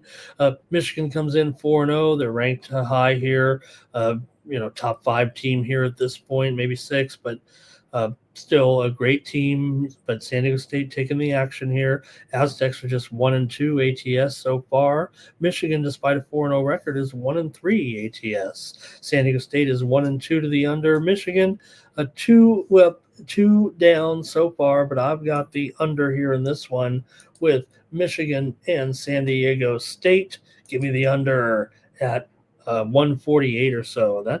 I think that's a freemium. I like this one a lot tonight, but I'm going to take it right now with you guys on the show here. Tariq likes San Diego State. Mr. Weskers likes Michigan. Of course he does, but Robert likes San Diego State here. And Mr. Weskers says Michigan going to humble these kids. I think San Diego State has the more experienced roster, Mr. Weskers, I think, than I would say a young Michigan group here right now. And I don't know where you have Michigan here. I know that they were basically, I think, 15th right now on KenPom, but they've got some seniors on the. Landenberg is a senior, and Cato is a junior, and Burnett's a senior. So, they got some older guys too. But Johnson's a sophomore. Okay, we got one more game here at the Players Era Championship, and it's between UNLV and Maryland here. I think I'm already committed to this one. Let me see. Oh, no. Let me get the line right. Maryland here is a favorite in this one, 2.5, and the total's the total's a typo. That's the problem. That's why I was hesitating there. It's 2.5 and 162. It's not a big move. It's just a typo. Maryland comes in here having won 3 straight so far over Alcorn, Marquette, and Mount St. Mary's. They did lose to Georgetown, remember, 70-60. Meanwhile, UNLV struggled early. They lost to Martin. They did beat up on Chattanooga, but then they lost to Montana. They did come back and beat Memphis, but Memphis isn't looking that good. But then they did beat St. Joe's 99-85 there pretty handily. So maybe Pastner has patched it up here a little bit in this one. And I think I like them here actually against Maryland. I think they're putting it together a little bit. Maryland, probably not the same team as last year. We know Big Queen is gone to Charlotte, but this one's at noon, at midnight Pacific, and 9 Pacific, midnight Eastern, noon. This show's over. I've blown it. Give me UNLV here in this one. It's at midnight Eastern, 9 Pacific. I know what time the game is. One more steam move for you, and we're out of here. Oakland and Lamar taking some steam here right now in the game between those two. We said Oakland already got steam. Remember, that's the game at Missoula, Montana at 10 Eastern and 1 Pacific. And right now we're seeing the steam to the over here with Oakland and Lamar. And that total is up here to 150.5 here. It opened as low as 146.5 on that widely reported steam. Thanks, everybody. Don't forget, go over to winnable.com and subscribe to my premium picks for today here. And let's see, UNLV for Tariq. Head on over to winnable.com/Ramon. Use the promo code STEAM once again, and I'll give you 2 free weeks. Promise. I'm the one that does it. Once it comes in, I see your name, and it doesn't matter what the name is. Anybody subscribes today, 2 free weeks onto that month. Hey, I'd really appreciate it. Got Thanksgiving here coming up, and hey, I'm 75% ham and 25% turkey. All right, and I like lefse with my Thanksgiving meal. My family's Norwegian. We eat lefse. Steam play.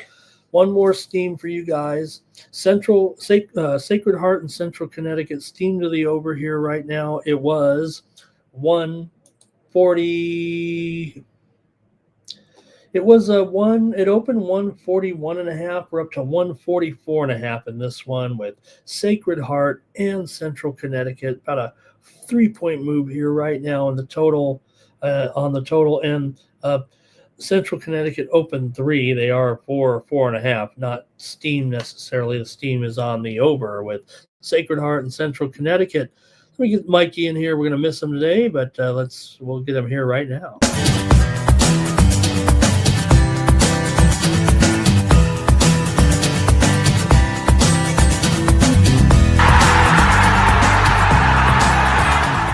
Hey, it's Mikey Money here, letting you know the Sports Money team is live on Winnable. Come check out our best bets. For a low monthly cost, you get the very best bets delivered instantly to your phone by text the moment they're locked in. No delays, no missed lines, just the smartest plays at the best odds. We do the work, you get the plays, and they're sent right to your phone right when we drop them. Don't wait, don't guess, don't miss the line. Join the winning team today and start cashing tickets with Winnable. All right, we fired up the contest. Here we go. Let's see who's going to cash. Someone's going to get a free membership today. Maybe it will be our man, Big Negroni, and he won't. It's 9 Legacies who it is. So I'll put another month on 9 Legacies subscription here. Thanks, everybody, for the show. Really appreciate everyone, and we'll catch you here tomorrow with more Morning Steam. We're going to be here with Razor tonight for the Monday night game. Hopefully some folks will join us here tonight, actually. And it was just me and Razor last night. If you're with us, we had a good time, though. So I'll see you then. Appreciate it. Catch you tonight here. More Morning Steam. For the Sports Money Network, I'm Ramon Scott. So long, you guys. Great job. Gonna cover, that's gonna cash. Then we make the 100-yard dash to the window. I don't know what you thought. It's Ramon Scott running so hot. Sports make money and we make money with sports money every single day. NFL, NHL, NCAA. Stay away from the juice or might play a parlay. It's the Morning Steam. What? Ramon Scott. Sports money. What? Wake your ass up and let's get to the money. Get to the money.